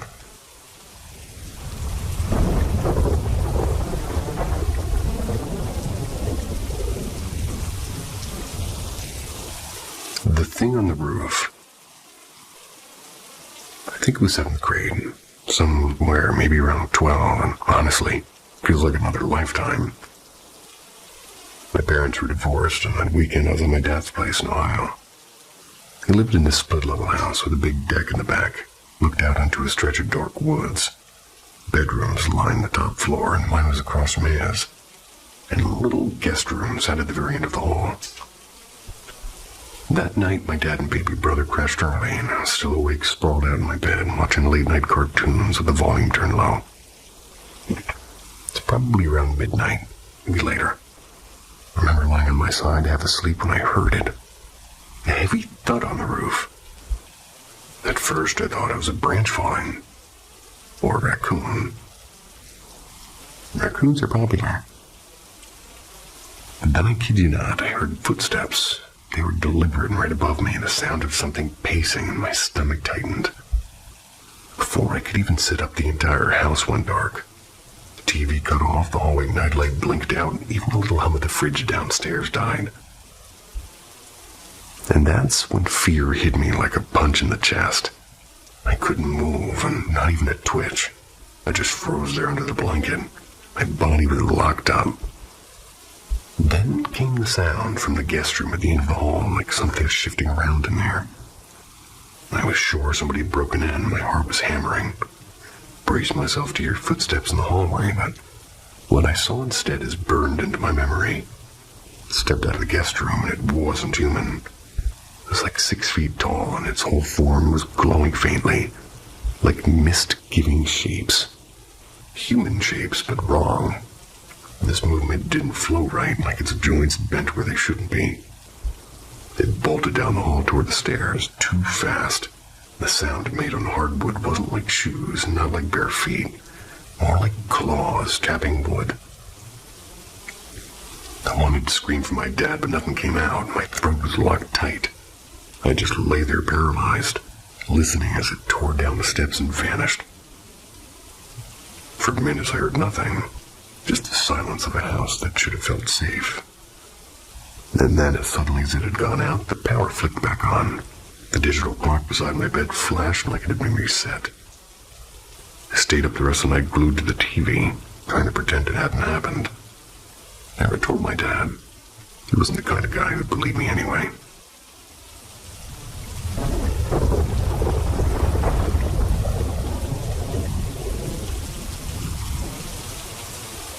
Embark on a journey of the unexplained with Paranormal M. Our channel is dedicated to unraveling the mysteries that surround us. Subscribe and tap the notification bell to be part of our growing community and discover the hidden truths of the paranormal. When I was younger, I lived in a fraternity house that everyone accepted as being haunted due to a lot of weird occurrences that, as the story goes, all started when one of the members OD'd on coke in the late 70s and early 80s. There was even a plaque for him on the first floor. Everyone ended up having their own stories of what happened to them. Usually small stuff that wasn't really malicious in any way, just more of a, hey, look at me type of thing. But the weirdest by far was that every single person that slept in the same room that guy allegedly died in very quickly developed sleep paralysis and would wake up feeling like someone was pinning them down to the bed.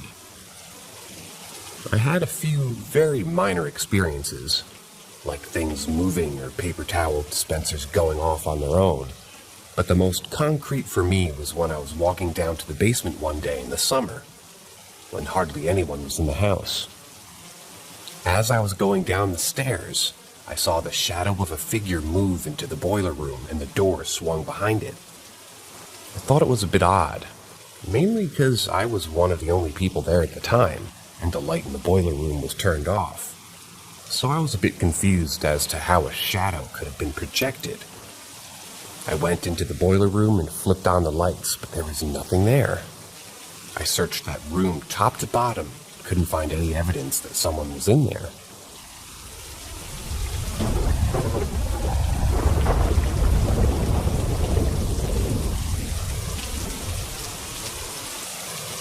I never used to believe in ghosts. I would joke around with friends and tell spooky stories to get them riled up, but never a believer. I became a care worker. I would work night shifts and sleepover shifts, where you're supposed to sleep. And that's where it all changed. One night in a 2-story home for 6 older adults, I heard footsteps downstairs while I was upstairs in the staff bed, attempting to sleep. I heard attempts at opening the kitchen doorknob ever so slightly, the old metal screeching. We locked the doors so as to prevent the dementia resident from accessing the kitchen at night for safety reasons. I'm thinking it's her, confused, wandering downstairs. I get out of bed, head to the stairwell, and look down toward the kitchen door. I don't see anyone. I think possibly she's trying to get back to her room. So I head down and go towards the back of the house. Nothing. No one. I peek into each resident's room. All sound asleep. The residents didn't move very fast due to age, so it would be difficult for them to make it to their room before I would see them. I head back to my room upstairs, confused about the situation. Placed it down to being an older house making noises. I get back upstairs, laid into bed, and rested my head on the pillow. All of a sudden, I hear thunderous sprinting up and down the hallway. It sounded heavy and angry. It ran up the hallway and back down. Then silence. I was so terrified I laid silent in bed and cried. I was not the only staff who experienced incidents in that house. Same job, different house. I worked with kids, night shift. I'm at the kitchen table killing some time when I hear a toy go off in the playroom. I think nothing of it. It'll turn off eventually. It keeps going and going. The house is silent, but for this toy. I walk towards the playroom. Right as I reach the door handle, the noise stops, cuts off abruptly. Silence.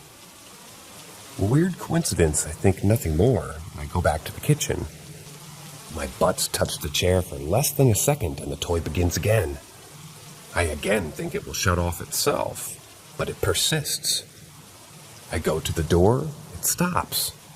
It's just a fluke, I tell myself. This stupid toy duck with its stupid quacks wouldn't scare me. I'm an adult. I confidently walk back into the kitchen amidst the silence and go to sit. The quacking resumes. Okay, enough of this. In a confident anger at the toy, I embraced the playroom with no fear, rummaging for the duck toy that was causing so much annoyance. Alas, I found him. Turned him to see where his on and off switch was located. As I rotate the duck, I notice underneath the battery compartment. There are no batteries in this duck. He shouldn't even be working. Immense freak out. Tossed duck into the corner, pulled door closed and locked it. Vowed to not go in the rest of the night. There were no more duck sounds. That house also had other stories.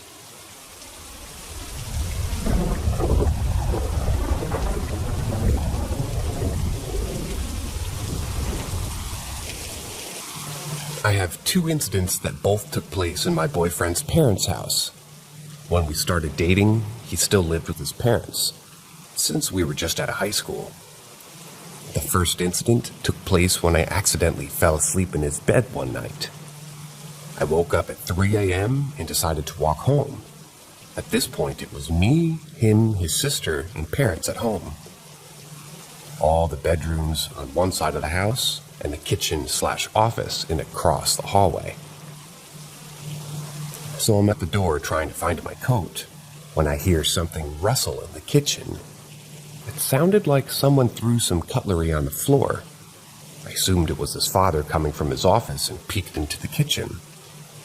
No one was there, and the office was dark. So his father wasn't there. I got kind of spooked but continued to put on my jacket. Before I got the chance to put on my shoes, it sounded like someone threw some plates at the ground. I literally heard them shatter. The only thing that went through my mind was, nope, and I ran home without shoes. I talked to my boyfriend's mom about it a few weeks later, and nothing had been out of place or broken. The second incident took place a few months after. Everyone in the house, same people as the last story, including his sister's boyfriend, was asleep. When me and my boyfriend woke up hearing the big mirror in the hallway fall and shatter. It was really loud, so we got worried and opened our door to go see the damage. Well, we found no damage at all. The mirror was intact, still on the wall. The only thing in the hallway was everyone else from the house looking perplexed. They had also heard it. We never figured out what it was that made that sound. It wasn't something happening outside, since no neighbors had heard anything at all. It still creeps me out. And the locked door would open by itself from time to time. There were other incidents as well that I really can't explain.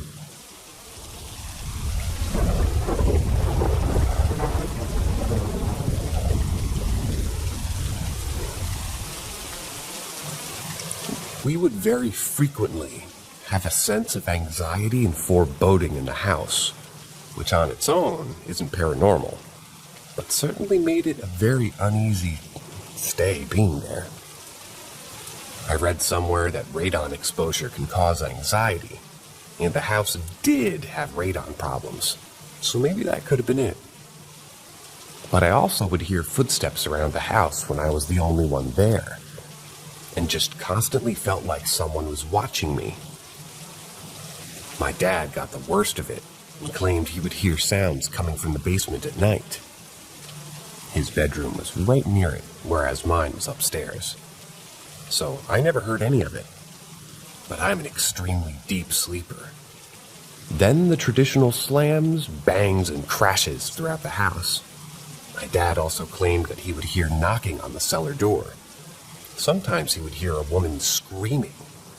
Supposedly every family who had ever lived there experienced something.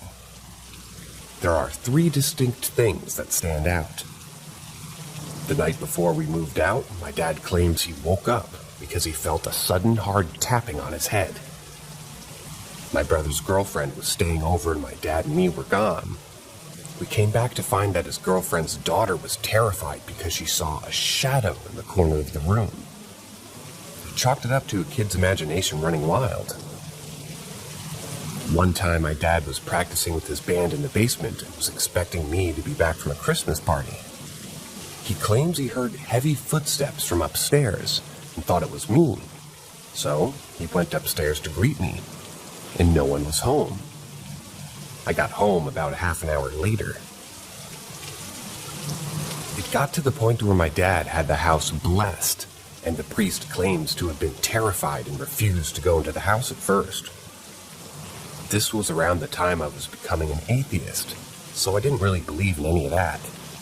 But I definitely experienced the uneasiness and occasional random noises, but never experienced any of the screaming or knocking my dad claims to have heard. At one point, we had some people from TAPS, associated with, but not on the Ghost Hunters show, visit us and do a sweep of the house. We got some of the obvious quote-unquote orb pictures, which both me and my brother thought were kind of dumb as hell. But at one point, being a bit of an edgelord, thinking I had psychic powers, told them to take pictures in one specific spot. The results was an image of what appeared to be a ghost, of a person with a demented face. We tried to explain it as a reflection from the washing machine, but it looked too much like a person.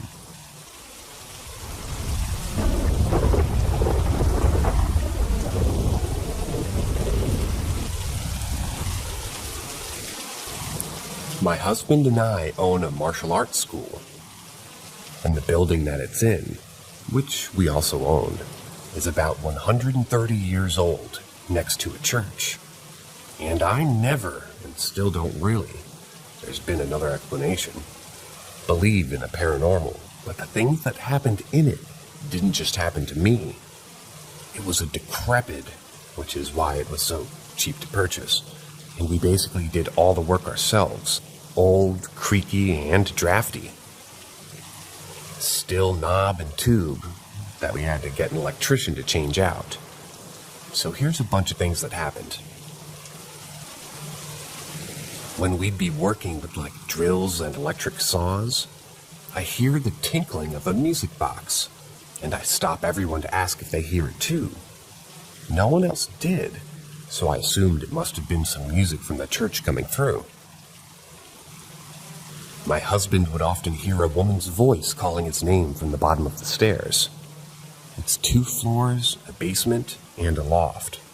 And thinking it was me back from work, would always ask for it to come up. Turns out the building was empty. Happened 4 or 5 times. One night there's a small apartment on the 2nd floor connected to a large hall. We woke up hearing what sounded like a broom sweeping across the wooden floor in the large hall. My husband got up to go check, but once he would walk in there, the sweeping sound would stop. It happened 3 more times that night. We chalked it up to mice or squirrels. And we did find mummified squirrels in the attic once. We had a barbecue in the backyard, and I needed to go get some utensils. There's a metal stairwell from the backyard up to the 2nd floor, and then there's the main entrance staircase opposite to that. I came up the main entrance and heard footsteps pacing back and forth across the far end of the hall, and thought my husband came up from the metal stairwell to get utensils with me. It was dark, and I couldn't see anything. I called out for him, and the pacing stopped. No response, and then the pacing footsteps continued. Annoyed, I thought that he was just messing with me, so I flipped on the lights, and all the utensils from the shelf where I heard the pacing crashed down to the floor. Like I spooked something, but there wasn't anything. Not even a rat, like I thought there might be. One Saturday morning, my husband was on his computer in another room. I'm at the apartment playing with the Tamagotchi app on my iPad when I heard the stereo sitting in front of me click on, and a girl's voice started talking from it. I thought he controlled the stereo from his computer, so I ignored it because he often pulls music to work out before class started. He teaches the morning class. I do remember thinking, what kind of weird-ass indie music is he listening to anyway? Because the voice just said, "Hi, my name is..." Thought I heard Katie, but I'm not 100% sure because I wasn't paying attention. I've never known a Katie in my life. I am blank years old, and I'm from blank. I didn't catch the specifics because I wasn't really listening, but that went on for about 2 or 3 minutes until it suddenly went, "Something's hurting me." And when I caught that, I looked up and squinted at the stereo like, what? Something's killing me. Something killed me. At this point, the hair is standing on the back of my neck and I'm getting up from the couch to take a closer look. Please, someone tell my parents. Tell the teachers. Tell the corrections officer. At the word corrections officer, I just bolted into the other room and started yelling at my husband and cursing him out because I was certain that he was playing a trick on me. I told him, we don't fucking play jokes about dead people. And he's, of course, looking at me like, what the fuck? When he finally calms me down to get what I heard out of me and what I was accusing him of, he told me it was impossible and led me into the stereo. It's not plugged in. Thought maybe the stereo picked up on the signals from the ebook or something. After that last fiasco, I went to ask my live-in student who lived with his girlfriend in the basement if anything weird was happening. They shot each other an alarmed look and told me this. His girlfriend was sleeping one night when he was working overnight, and she heard footsteps come down from the stairs and a door open and then close. All of a sudden, a bright flashlight shines in her face, and she just kind of can make out a silhouette of who she thought was her boyfriend, because he's tall, and she can see the dirty jeans that he's wearing. She's annoyed thinking he's messing with her, so she's swatting up at him, telling him to stop. Finally, she gets so pissed that she rolls and turns on their lamp and there's no one there. They sometimes hear footsteps on the first floor when there's no one in the building. They had a pet mouse at the time, and whenever that happened, it would just start doing backflips in its tank. However, when class is going on and there's people in the building, the mouse didn't care and just went about his mousy business. They were play wrestling one day when suddenly their African gray parrot ruffled its feathers and in a really alarmed voice asked, "Who's there? Who's there?" They thought it was funny at first, so our student looked at the bird and pointed to the door and said, "You mean over there?" and ran toward the door to open it. As he did, all the books that were lining the shelf on the way to the door fell over in front of him, and the lights started flickering. The bird and the mouse both got spooked and were throwing themselves against their cages. Our second live-in student after the first one got married to his girlfriend, got their own home and had a baby. Several times, could not find his phone, and he woke up in the morning where he had placed it next to his bed the night before. He would search his room high and low, and then he'd find it perfectly placed right outside his locked bedroom door on the floor. I thought he might have sleepwalked, but his girlfriend says that she realized that if he did, he was a really light sleeper, so don't know about that. Nothing notable has happened since then, but we've also had just anyone stay there overnight in years. Cicadas are outside. Be right back.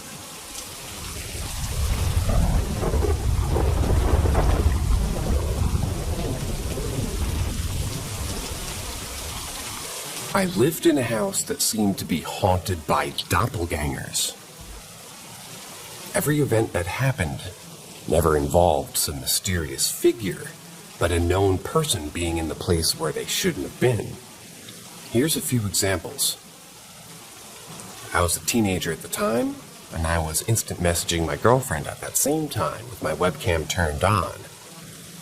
I had the viewer up so I could see myself in the webcam, and behind me, there was the stairs leading up, left of my camera view, and the entrance to the living room, right of the camera view. My younger sister would typically fall asleep every night on the couch in front of the TV and make her way up to bed in the middle of the night. At one point in my webcam view, I saw my sister leaving the room and went to go upstairs. The thing that struck me as odd was that I didn't hear anything. It was an older Victorian house, so the wooden floor and stairs were loud as fuck. Without saying anything to my girlfriend, I got up and looked into the living room, and there was my sister passed out on the couch. I sat back down and asked my girlfriend if she had seen anything in the camera. She said, "Yeah, I just saw your sister go upstairs." My family was all getting ready to go somewhere. I was sitting in the car with my mom, and we were all waiting on my sister, who was still in the house. After a bit, she comes out and gets into the car and just looks at me like, "What the fuck?" I ask her what's wrong, and she says that just before she walked out of the house, she thought I was still inside, so she yelled up the stairs. Obviously, we're leaving, and apparently I yell back, "Okay, I'll be down in a minute."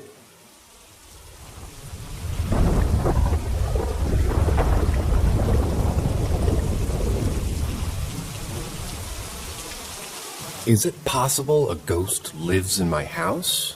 Or am I just paranoid? I live in a pretty old house made in the 60s. Apparently, the owner built her whole neighborhood. It's gone through a few owners before us. The one before us, a nice elderly couple. My guess is it's the dude who first built the place. I think he passed and still loves the house, so he just wanders it whenever. I'm fine with the dude. I'm guessing he's just trying to kind of get a kick out of me crying and running off to my mom when I hear him messing around in the kitchen or the living room. Things will fall. Just minutes ago, something in my room fell randomly while I was out scraping the wall with it. I think he means scraping the wall with it, and I can't seem to find whatever it was. Lights will flicker randomly. Random noises, such as the light being switched on, will ring out in the dead of night. My LED lights flashed white when they weren't on, and loud noise was made. Noises go on throughout my house. Anything from creaks to things falling in other rooms. Sometimes I'll be sitting in my room when things like a bag of markers, placed on even ground, such as my desks, will fall without warning. Sometimes my door will close and open slowly without me doing anything, like a soft gust opened it. Sometimes I'll hear soft footsteps and think it's my cat, when there's nothing. I'll go into the living room only for noise such as a single hit on a pongo drum. Not even faint, just right there, barely out of sight. I don't know what the old man wants. I guess he's bored, not interacting and watching me stare at my phone all day. That, or it's my family, but I'm not very close to anyone that's passed within it. Perhaps it's my great-grandparents watching over me, making sure we're safe. Or I'm hella paranoid and none of this means anything, and can be explained in simple terms. I'd like feedback to prove me wrong and tell me it's just my anxiety so I can stop overthinking this stuff. I'm not a big ghost believer, but this just seems like too much of a coincidence. Especially my stuff being moved around when I know for a fact I haven't touched any of it.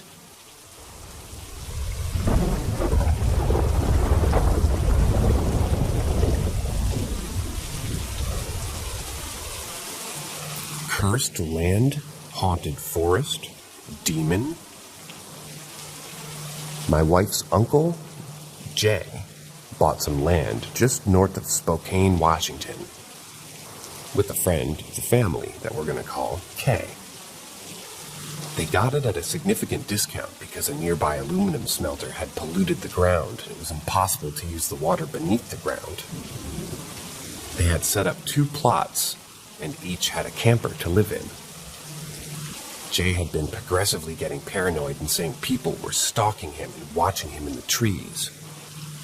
About 3 months into living there, a man wandered through the woods and had an interaction with Jay and ended up attacking him and breaking his jaw.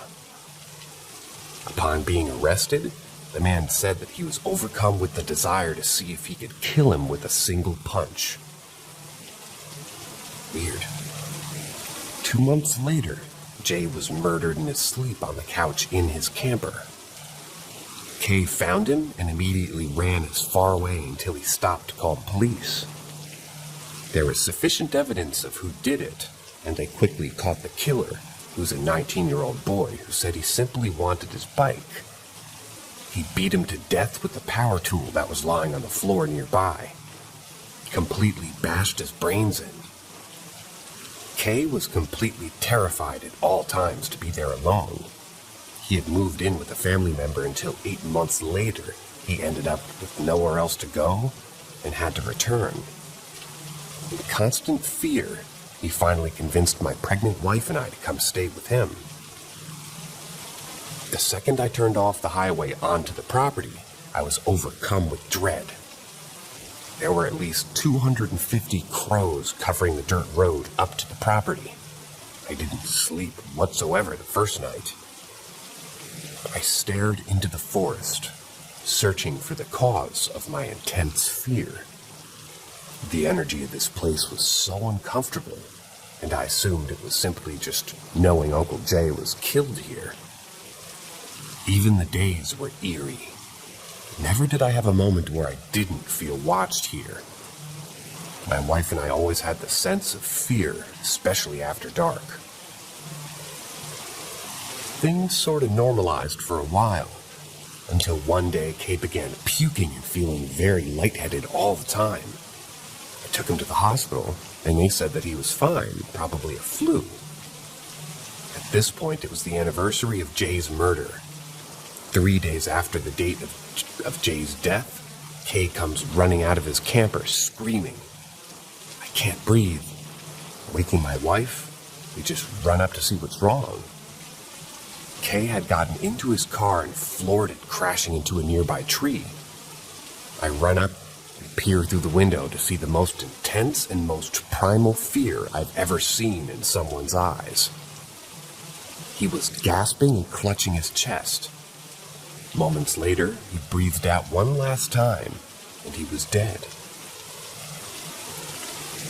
On July 10th, 1 year and 3 days after moving there, they were both dead.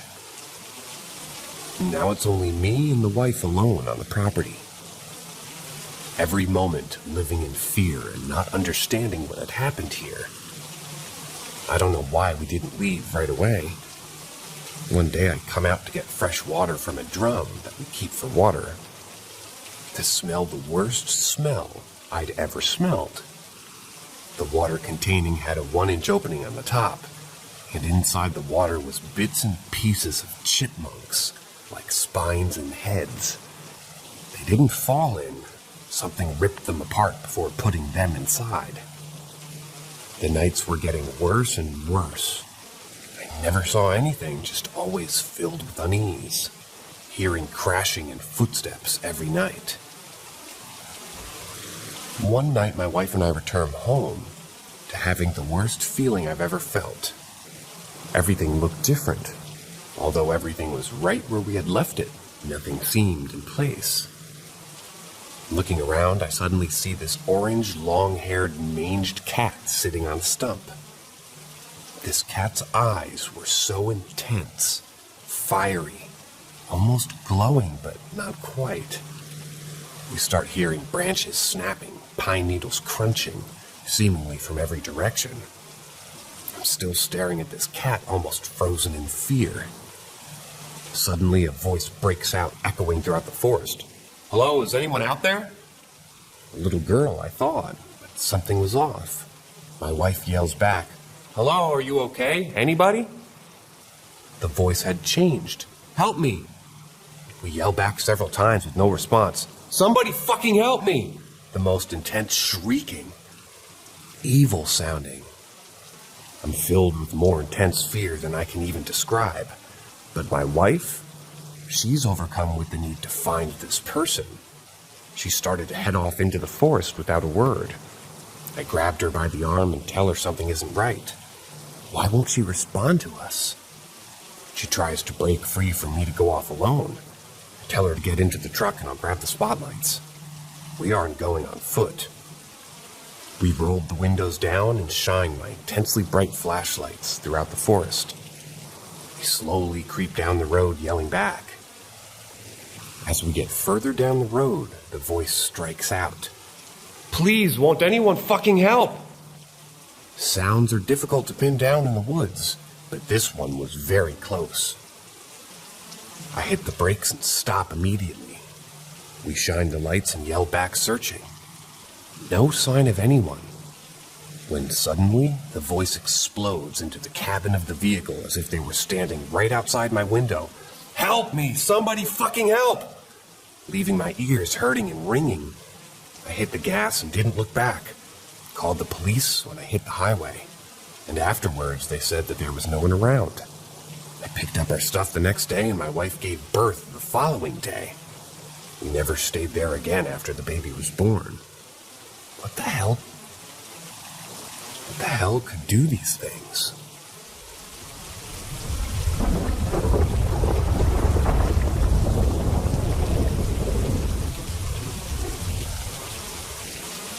The fire or something else that burnt my house.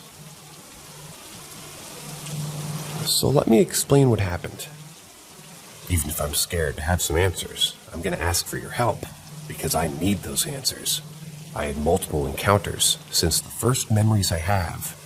I can't tell everything in one post, sadly. Maybe I'll do other posts if you're interested in helping me, because I'm also wondering if some of my encounters are maybe related to each other. Specifically this one. So, I'll explain to you the best way I can what happened in the beginning of my childhood. My parents split when I was 8 years old. My brother was 4 or 5. Our house was burnt around 2 years before they broke up, and we were rebuilding a new house at the same place afterwards, like on top of the other burnt house that was no longer existing. I don't know if it can be related or not to some of my other encounters, but if so, it would make a lot of sense. And since it was a huge marking part of my childhood, I judged it to be pretty important to mention it at first. When the fire took place, my mom was home alone with my brother, around 1600 hours. My dad was still at work, and I was at my grandparents' house. I remember my dad calling me to tell me that the house was burning and me having almost no reaction. Somewhat normal for a 6-year-old, I think. But I always and still have a weird feeling about the first house that burnt. I have chills just thinking about it, having no clear memory before the fire. Something was wrong in there, like very bad and dark, and I don't know what it was. I remember the dig after the fire to redo the foundation of the new house, and even then, I still had this weird feeling. That weird feeling being there and looking into the big hole. So I was told by my mom and my dad that my mom accidentally started the fire emptying an ashtray into the garbage can in the basement, that maybe a cigarette was not fully extinguished, and because the house was old as fuck, it burnt like a peck of matches. I don't know in what year the house was built. I'll have to check with my parents tomorrow and update the post. I kinda always doubted their explanations, even when I was 6 years old.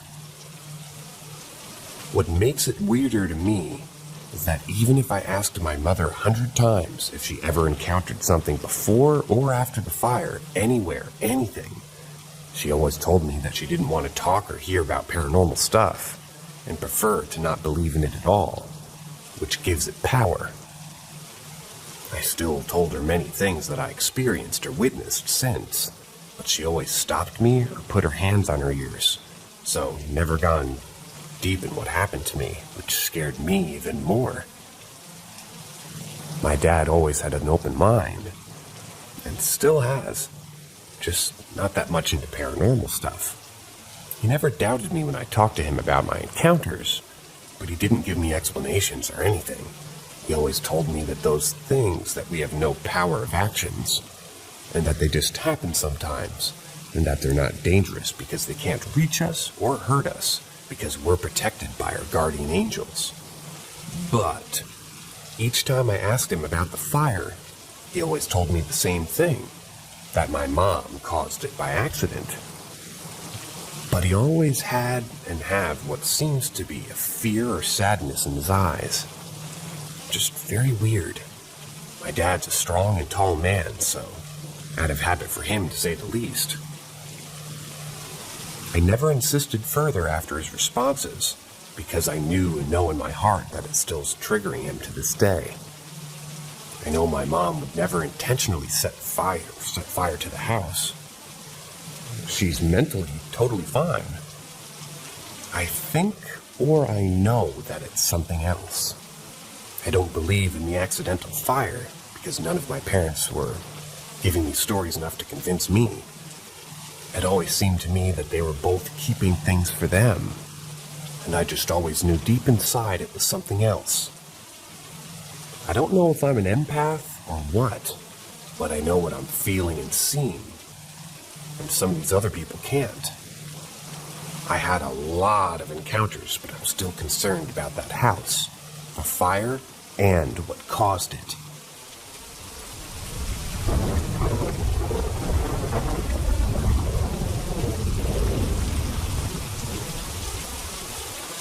The Smiling Woman.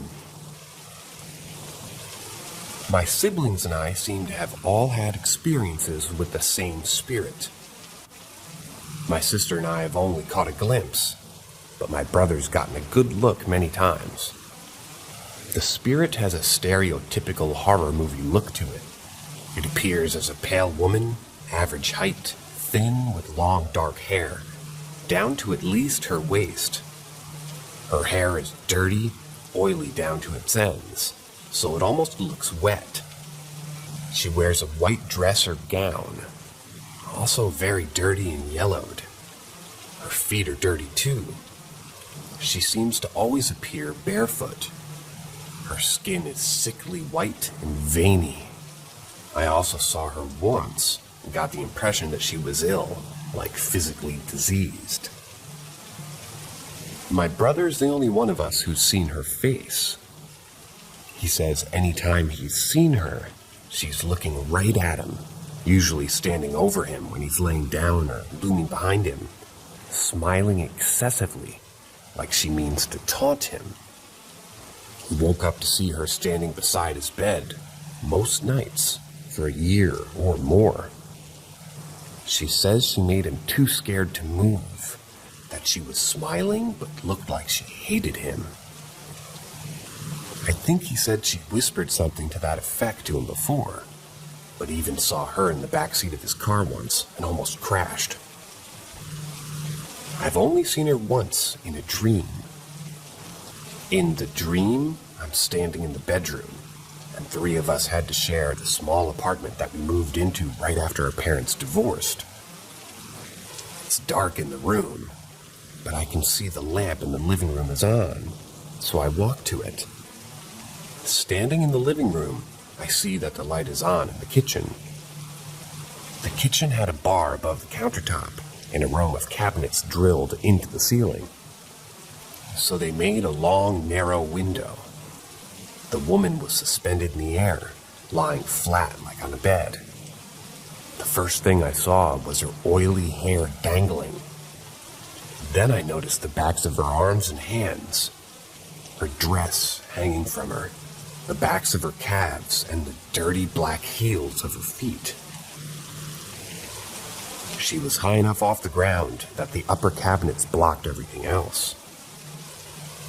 The dream had an uncomfortable feeling, like I had sort of wandered in and was seeing something I wasn't supposed to. I remember being afraid of her and wanting to leave before she noticed me. Then I woke up, and that was it. My brother and I were swapping ghost stories a few years later, and I told him about it. He'd never mentioned his experiences with the woman to me before that, and spilled it all after. I asked why he'd never brought her up, and he said seeing her made him feel crazy. He felt relieved when he heard that I saw her too. We called my sister up and asked if she'd ever seen anything in the many places that we'd lived in as kids, making a point not to share what we had talked about. She eventually told us she'd seen the dark silhouette of a woman with long hair and light-colored dress one night, watching her from the hallway of the apartment in my dream, the divorce apartment. She and my brother were both awake for their experiences. My sister experienced sleep paralysis for the first time in the divorce apartment. She never saw anything when this happened, just felt something malevolent in the room with her. Her sleep paralysis continued on to my grandmother's apartment, who they moved in with after I got married and moved away. That's where and around the time my brother started seeing her. She tormented him for a long time. I didn't have my dream until some years after she stopped, and he hasn't seen her since. I think about it a lot and wonder sometimes where she is now, how long she followed us around, why she was so bold and aggressive with my brother, but not my sister and I, and why she stopped. For my brother's sake, I'm glad that she did.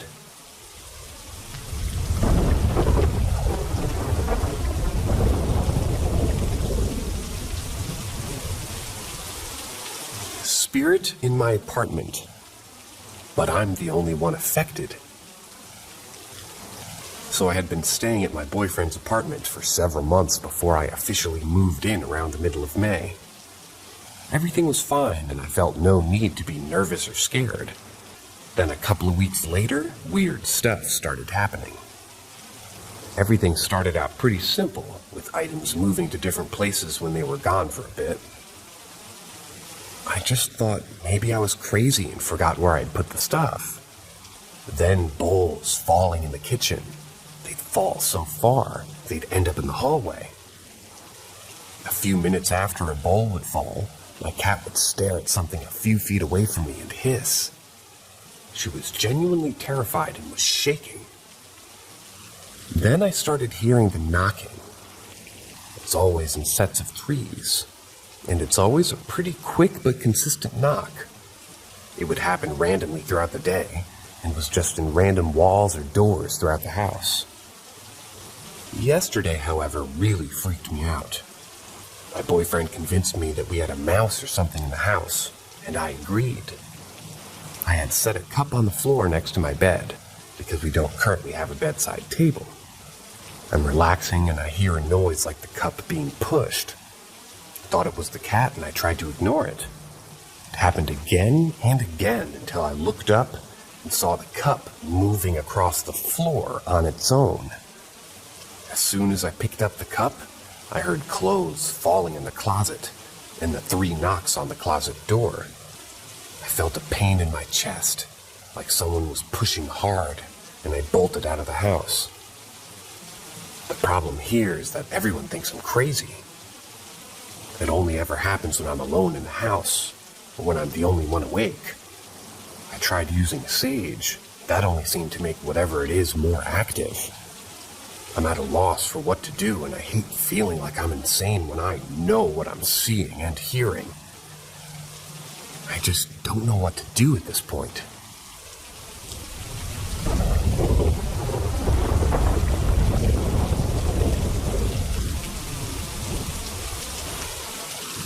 Seeing figures in my room. What could it be? Anyways, I want to start off by saying that I find the paranormal super interesting and love to read through stuff. But I tend to be rather a skeptic. But I still think that I have experienced things. A little backstory. I have a vacation house in a small village in Italy where I spend most of my summers. We only have 2 bedrooms there, so I mostly share a bed with one person, depending on who's accompanying me that year. I always get an uneasy feeling in that house, which I'll probably talk about in future posts. The story I want to talk about today started in 2017. That year, I flew to Italy with my grandparents and shared the bed with my grandma. At that time, I wasn't into the paranormal yet. Didn't even watch any horror movies. Long story short, I went to bed one night and woke up at random times, but still had my eyes closed. I then opened them to check out what time it was on my phone, but right when I opened them, I saw a figure resembling a woman with short blonde hair. She wore a white tank top, and as corny as it sounds, she was almost a bit see-through. After a few seconds, I realized what I was looking at immediately jumped up and the figure was gone. I just brushed it off by saying that it was a bad dream. I didn't really think about what I saw long after. A few days later, I woke up again. I opened my eyes, but this time I didn't see the woman, but instead a young girl standing very close to me. This time I was so terrified that I turned around to wake up my grandma, and once I looked back, the kid was gone. I haven't experienced it since, which is why I didn't even think about it anymore. 3 weeks ago, my parents, siblings, and me went back to Italy. My sister and brother slept on a bed together. My brother on the side where I would sleep in 2017, and I slept on a mattress on the floor. After the first night, my brother wouldn't step foot in the room anywhere. He slept with my parents the whole 2 weeks, even cried when he told my mom about what he saw. So, what did he see? A very tall, probably around 7 foot tall man. He kept hovering over and around Eve, me, is what he said. I've not told my brother about what I saw a few years ago, because he was 13 and I didn't want to scare him. Does someone have any idea what all this could be about?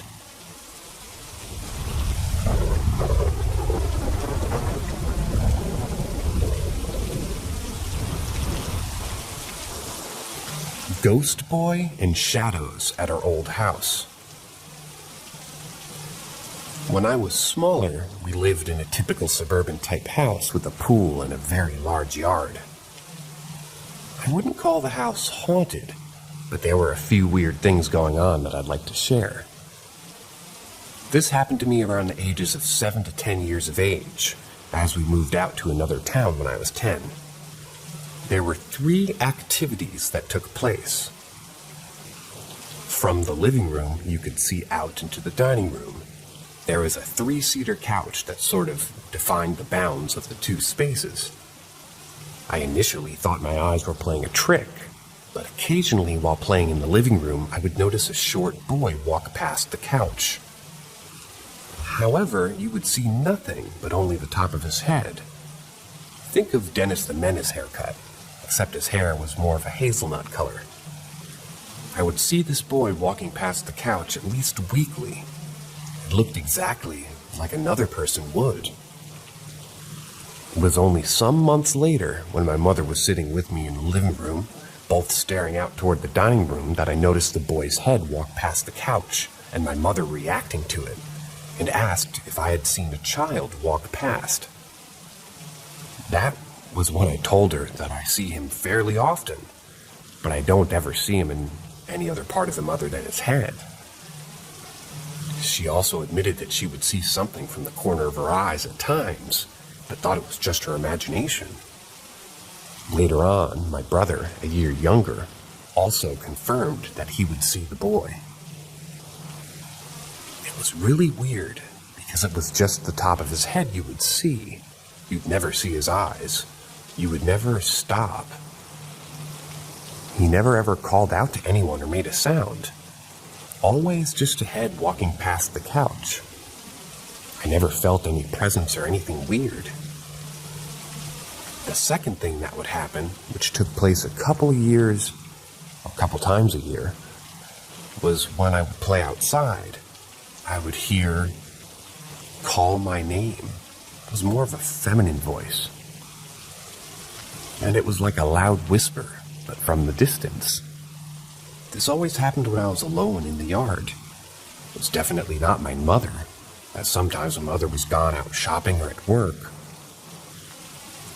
I always felt like I was being watched and that the air would become colder. This would happen even during the day, and it always happened outside of the house. I don't ever recall it taking place inside. The last thing that would happen is I saw shadows that moved. Shadow people, according to Reddit. Only some years later, I found out that my brother also regularly saw them. I once brought it up to my mother, who used to say that it's from watching too much television or just my mind playing tricks. Now the shadows were always out of the corner of my eyes.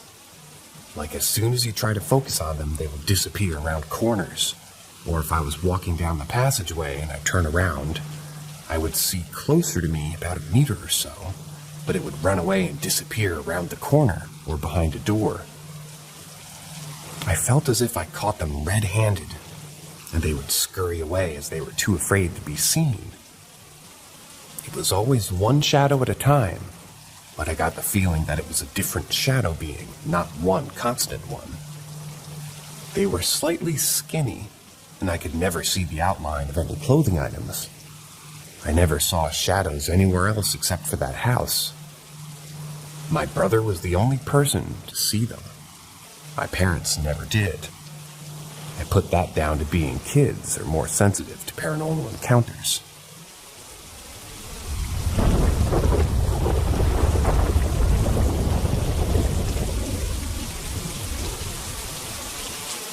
Woman called me by the esoteric name of a main character from a creative writing exercise with my therapist.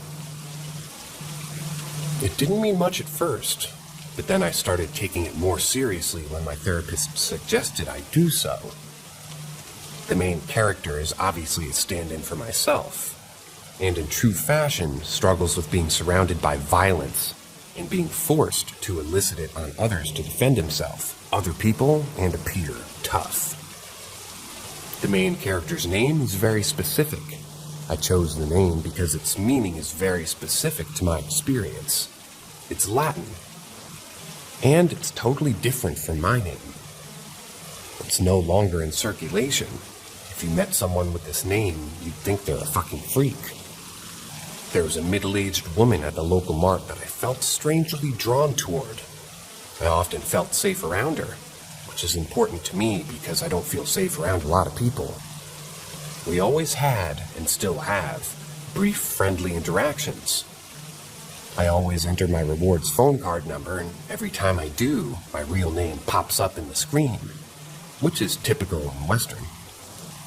She never called me by my first name, but I was a regular, as was my father. But one day she approached me out of the blue and was like, "Your name's fill in the blank, right?" And call me the name from the story. I got chills and felt my face get hot. I said, "No," and introduced myself, and she said, "Oh, my fault. Have a nice day." It's just so fucking eerie, I still can't believe it myself. Like I said, it's an old Latin word or a name, and it's not only uncommon, but just generally unheard of. I'm at a loss for words.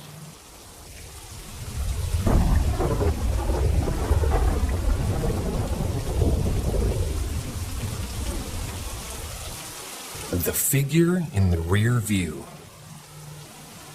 I'm a 34-year-old male. This happened to me and my brother when I was around 18 years old. He's 20 years old. Take it or leave it, we both know it to be true. We drove home at about 11 p.m. one night after visiting a friend on the other side of the town. We were sitting in my brother's car smoking a cigarette before we went inside.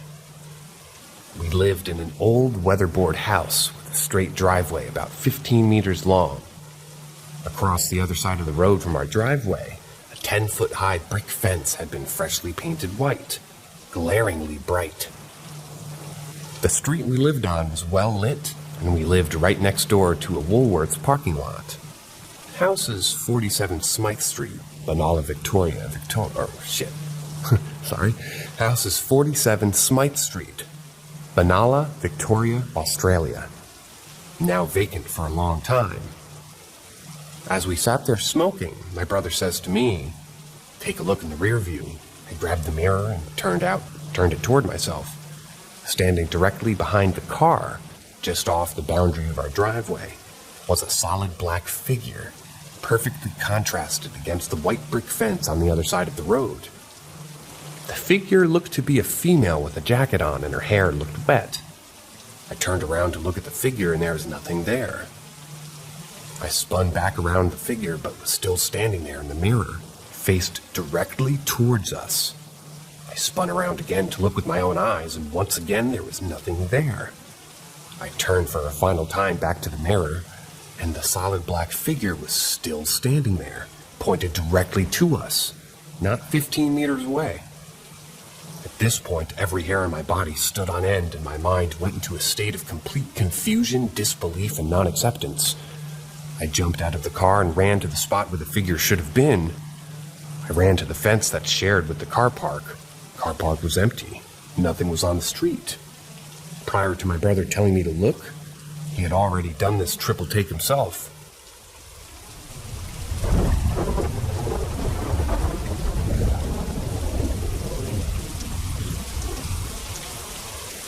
House with an evil spirit.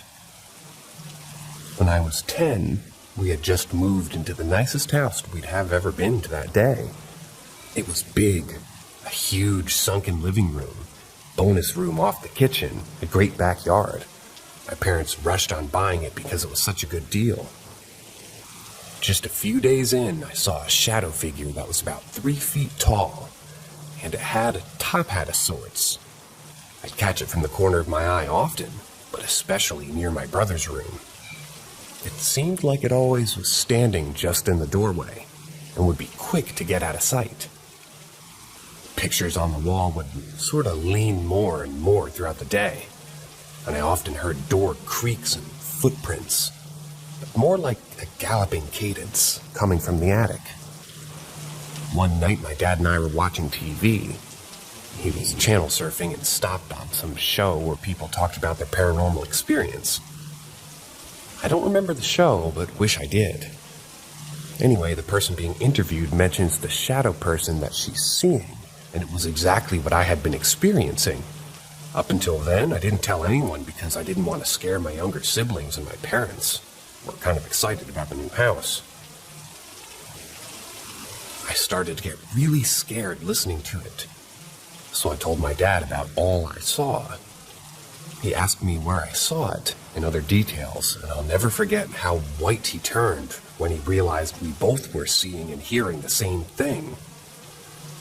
He told me that he saw it every day since we moved in, and he always saw it near my brother's room. That night, I woke up in a panic from a dream, although it seemed more like a vision about the spirit hurting my brother and not a typical nightmare. I ran into my parents' room where my dad was sitting straight up in his bed, breathing fast.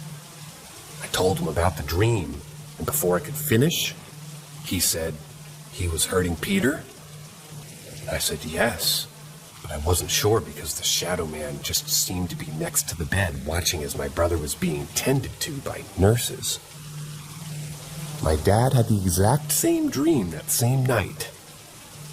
The following night, my mom was tucking us in, and I heard her panic as my brother was burning up. Fever of 105, and was really weak and out of it. He got taken by an ambulance to the hospital. We were told that he had pneumonia. He was sick for 2 weeks. We only went back to the house during the day to get our things. We moved in with my aunt temporarily and listed the house for sale. So would have I.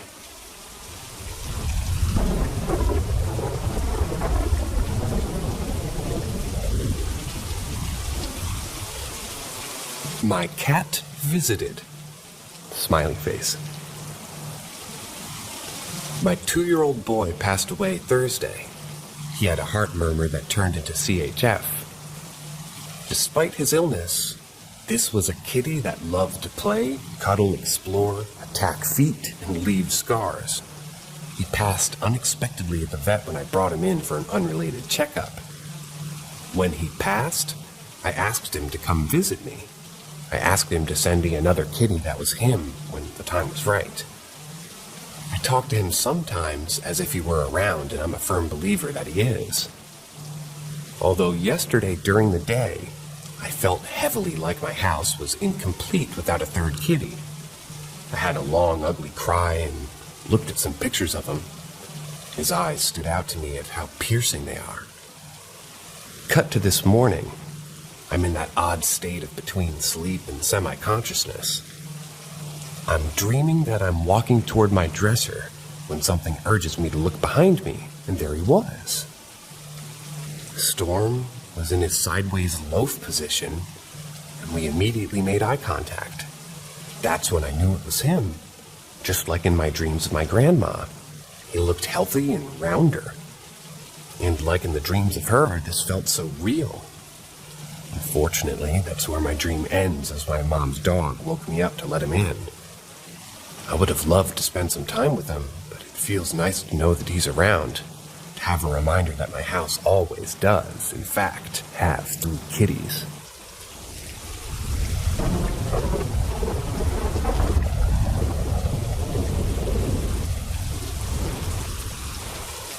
My husband says not to go to the bathroom at night if the light doesn't turn on. So I live in a 2-bedroom townhome. Not sure how long this place has been here, but I'm not sure if it's old enough for paranormal stuff, or if anything sinister has happened here. But I'd say at least 20 years old. We've been here for a little over 4 years. We've had some incidents where our stairs give off a vibe, and my husband, who has said that he's seen things, said there's an entity on our stairs.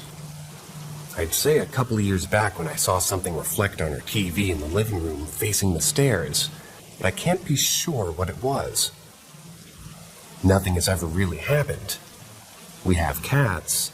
They lay on the stairs and don't seem spooked. We also had children during their living here.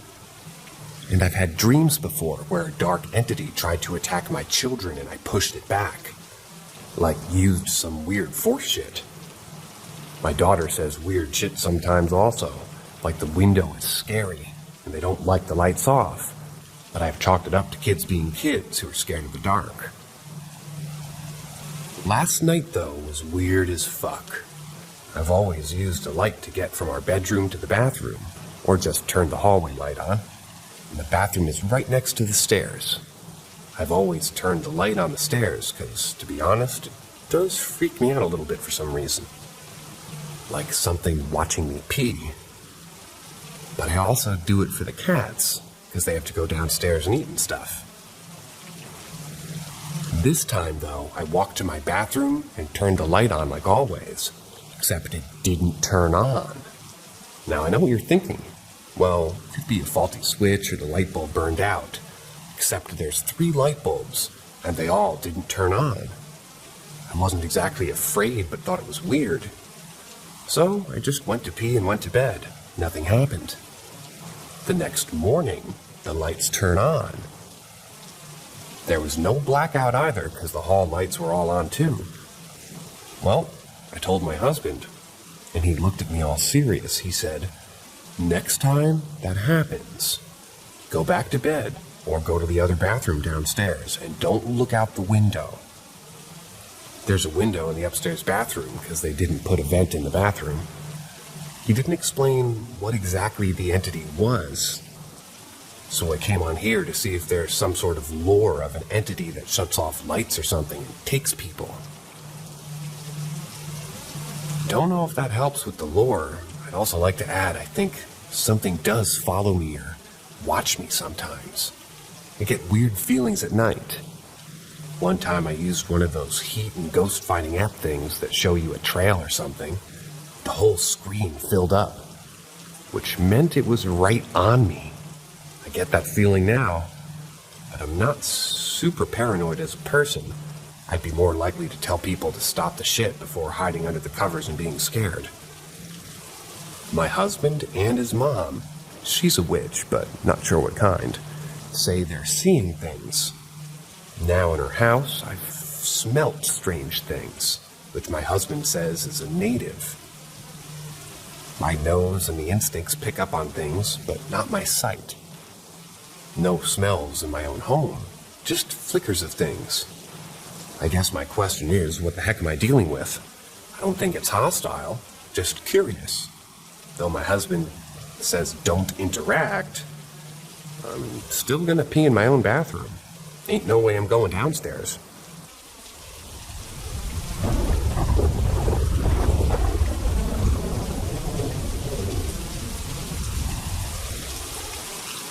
Maybe we should listen to our elders more. My mom mentioned that she had very few minor supernatural experiences, but one incident stood out in particular. For those who may not be familiar with the Philippines, it's important to know that Filipinos tend to be very superstitious, especially in the more rural areas, or provincia in Filipino, as compared to larger cities like Manila. My mom lived a tough life. Her dad was a deadbeat who abandoned my mom, my grandmother, and her siblings. Consequently, my grandmother raised them single-handedly. Good job. During her teenage years, a neighbor from the house next door passed away, and my mom's family was invited to the wake. An elderly woman at the wake issued a series of rules to my mom and her family. 1. Don't bring home food from the wake. 2. If you or a friend visiting are pregnant, don't look inside the coffin. 3. Before leaving the wake, perform a pagpag, which involves shaking and jumping up and down to prevent the spirit from following you home. 4. After the wake, avoid returning home immediately. Go somewhere else for a while so the spirit doesn't follow you. Though my mom and grandmother weren't superstitious people, they didn't take these rules seriously and returned home after just 2 hours at the wake, breaking one of the rules. That night, my mom had nightmares about the deceased Tita and woke up in the early morning, around 4 or 5:30 a.m., not 3. When she went to get a glass of water in the small kitchen, she saw someone standing outside the door frame, resembling the deceased Tita. Frightened, she rushed back to the room where they all slept together, as their house had only one room. She shared what she saw with my grandmother, who checked around the house but found no one. The next day, an albularo, a type of folk doctor who deals with supernatural matters, came to their house. The albulario was whispering around, doing something related to the supernatural. Later that night, the elderly lady who had issued the rules came to their house and expressed her anger at my grandmother for breaking the rules. According to her, the spirit of the deceased neighbor had followed them home due to this disrespect, and it was essential to always follow the rules. This experience made my mom wonder whether there might be some truth to the superstitions the elderly share with us as kids, and that they aren't merely meant to scare us into obedience. And no matter how silly these superstitions sound, that maybe, just maybe, there's some truth to them. I also asked my grandmother about this incident over the phone, and she confirmed that it did indeed happen. She went to the neighbor's house the following day and informed them about what had occurred with my mom. Upon hearing the details, the neighbors promptly called an albulario to perform a ritual of prayer. And that was at their house, hopefully to help the spirit move on.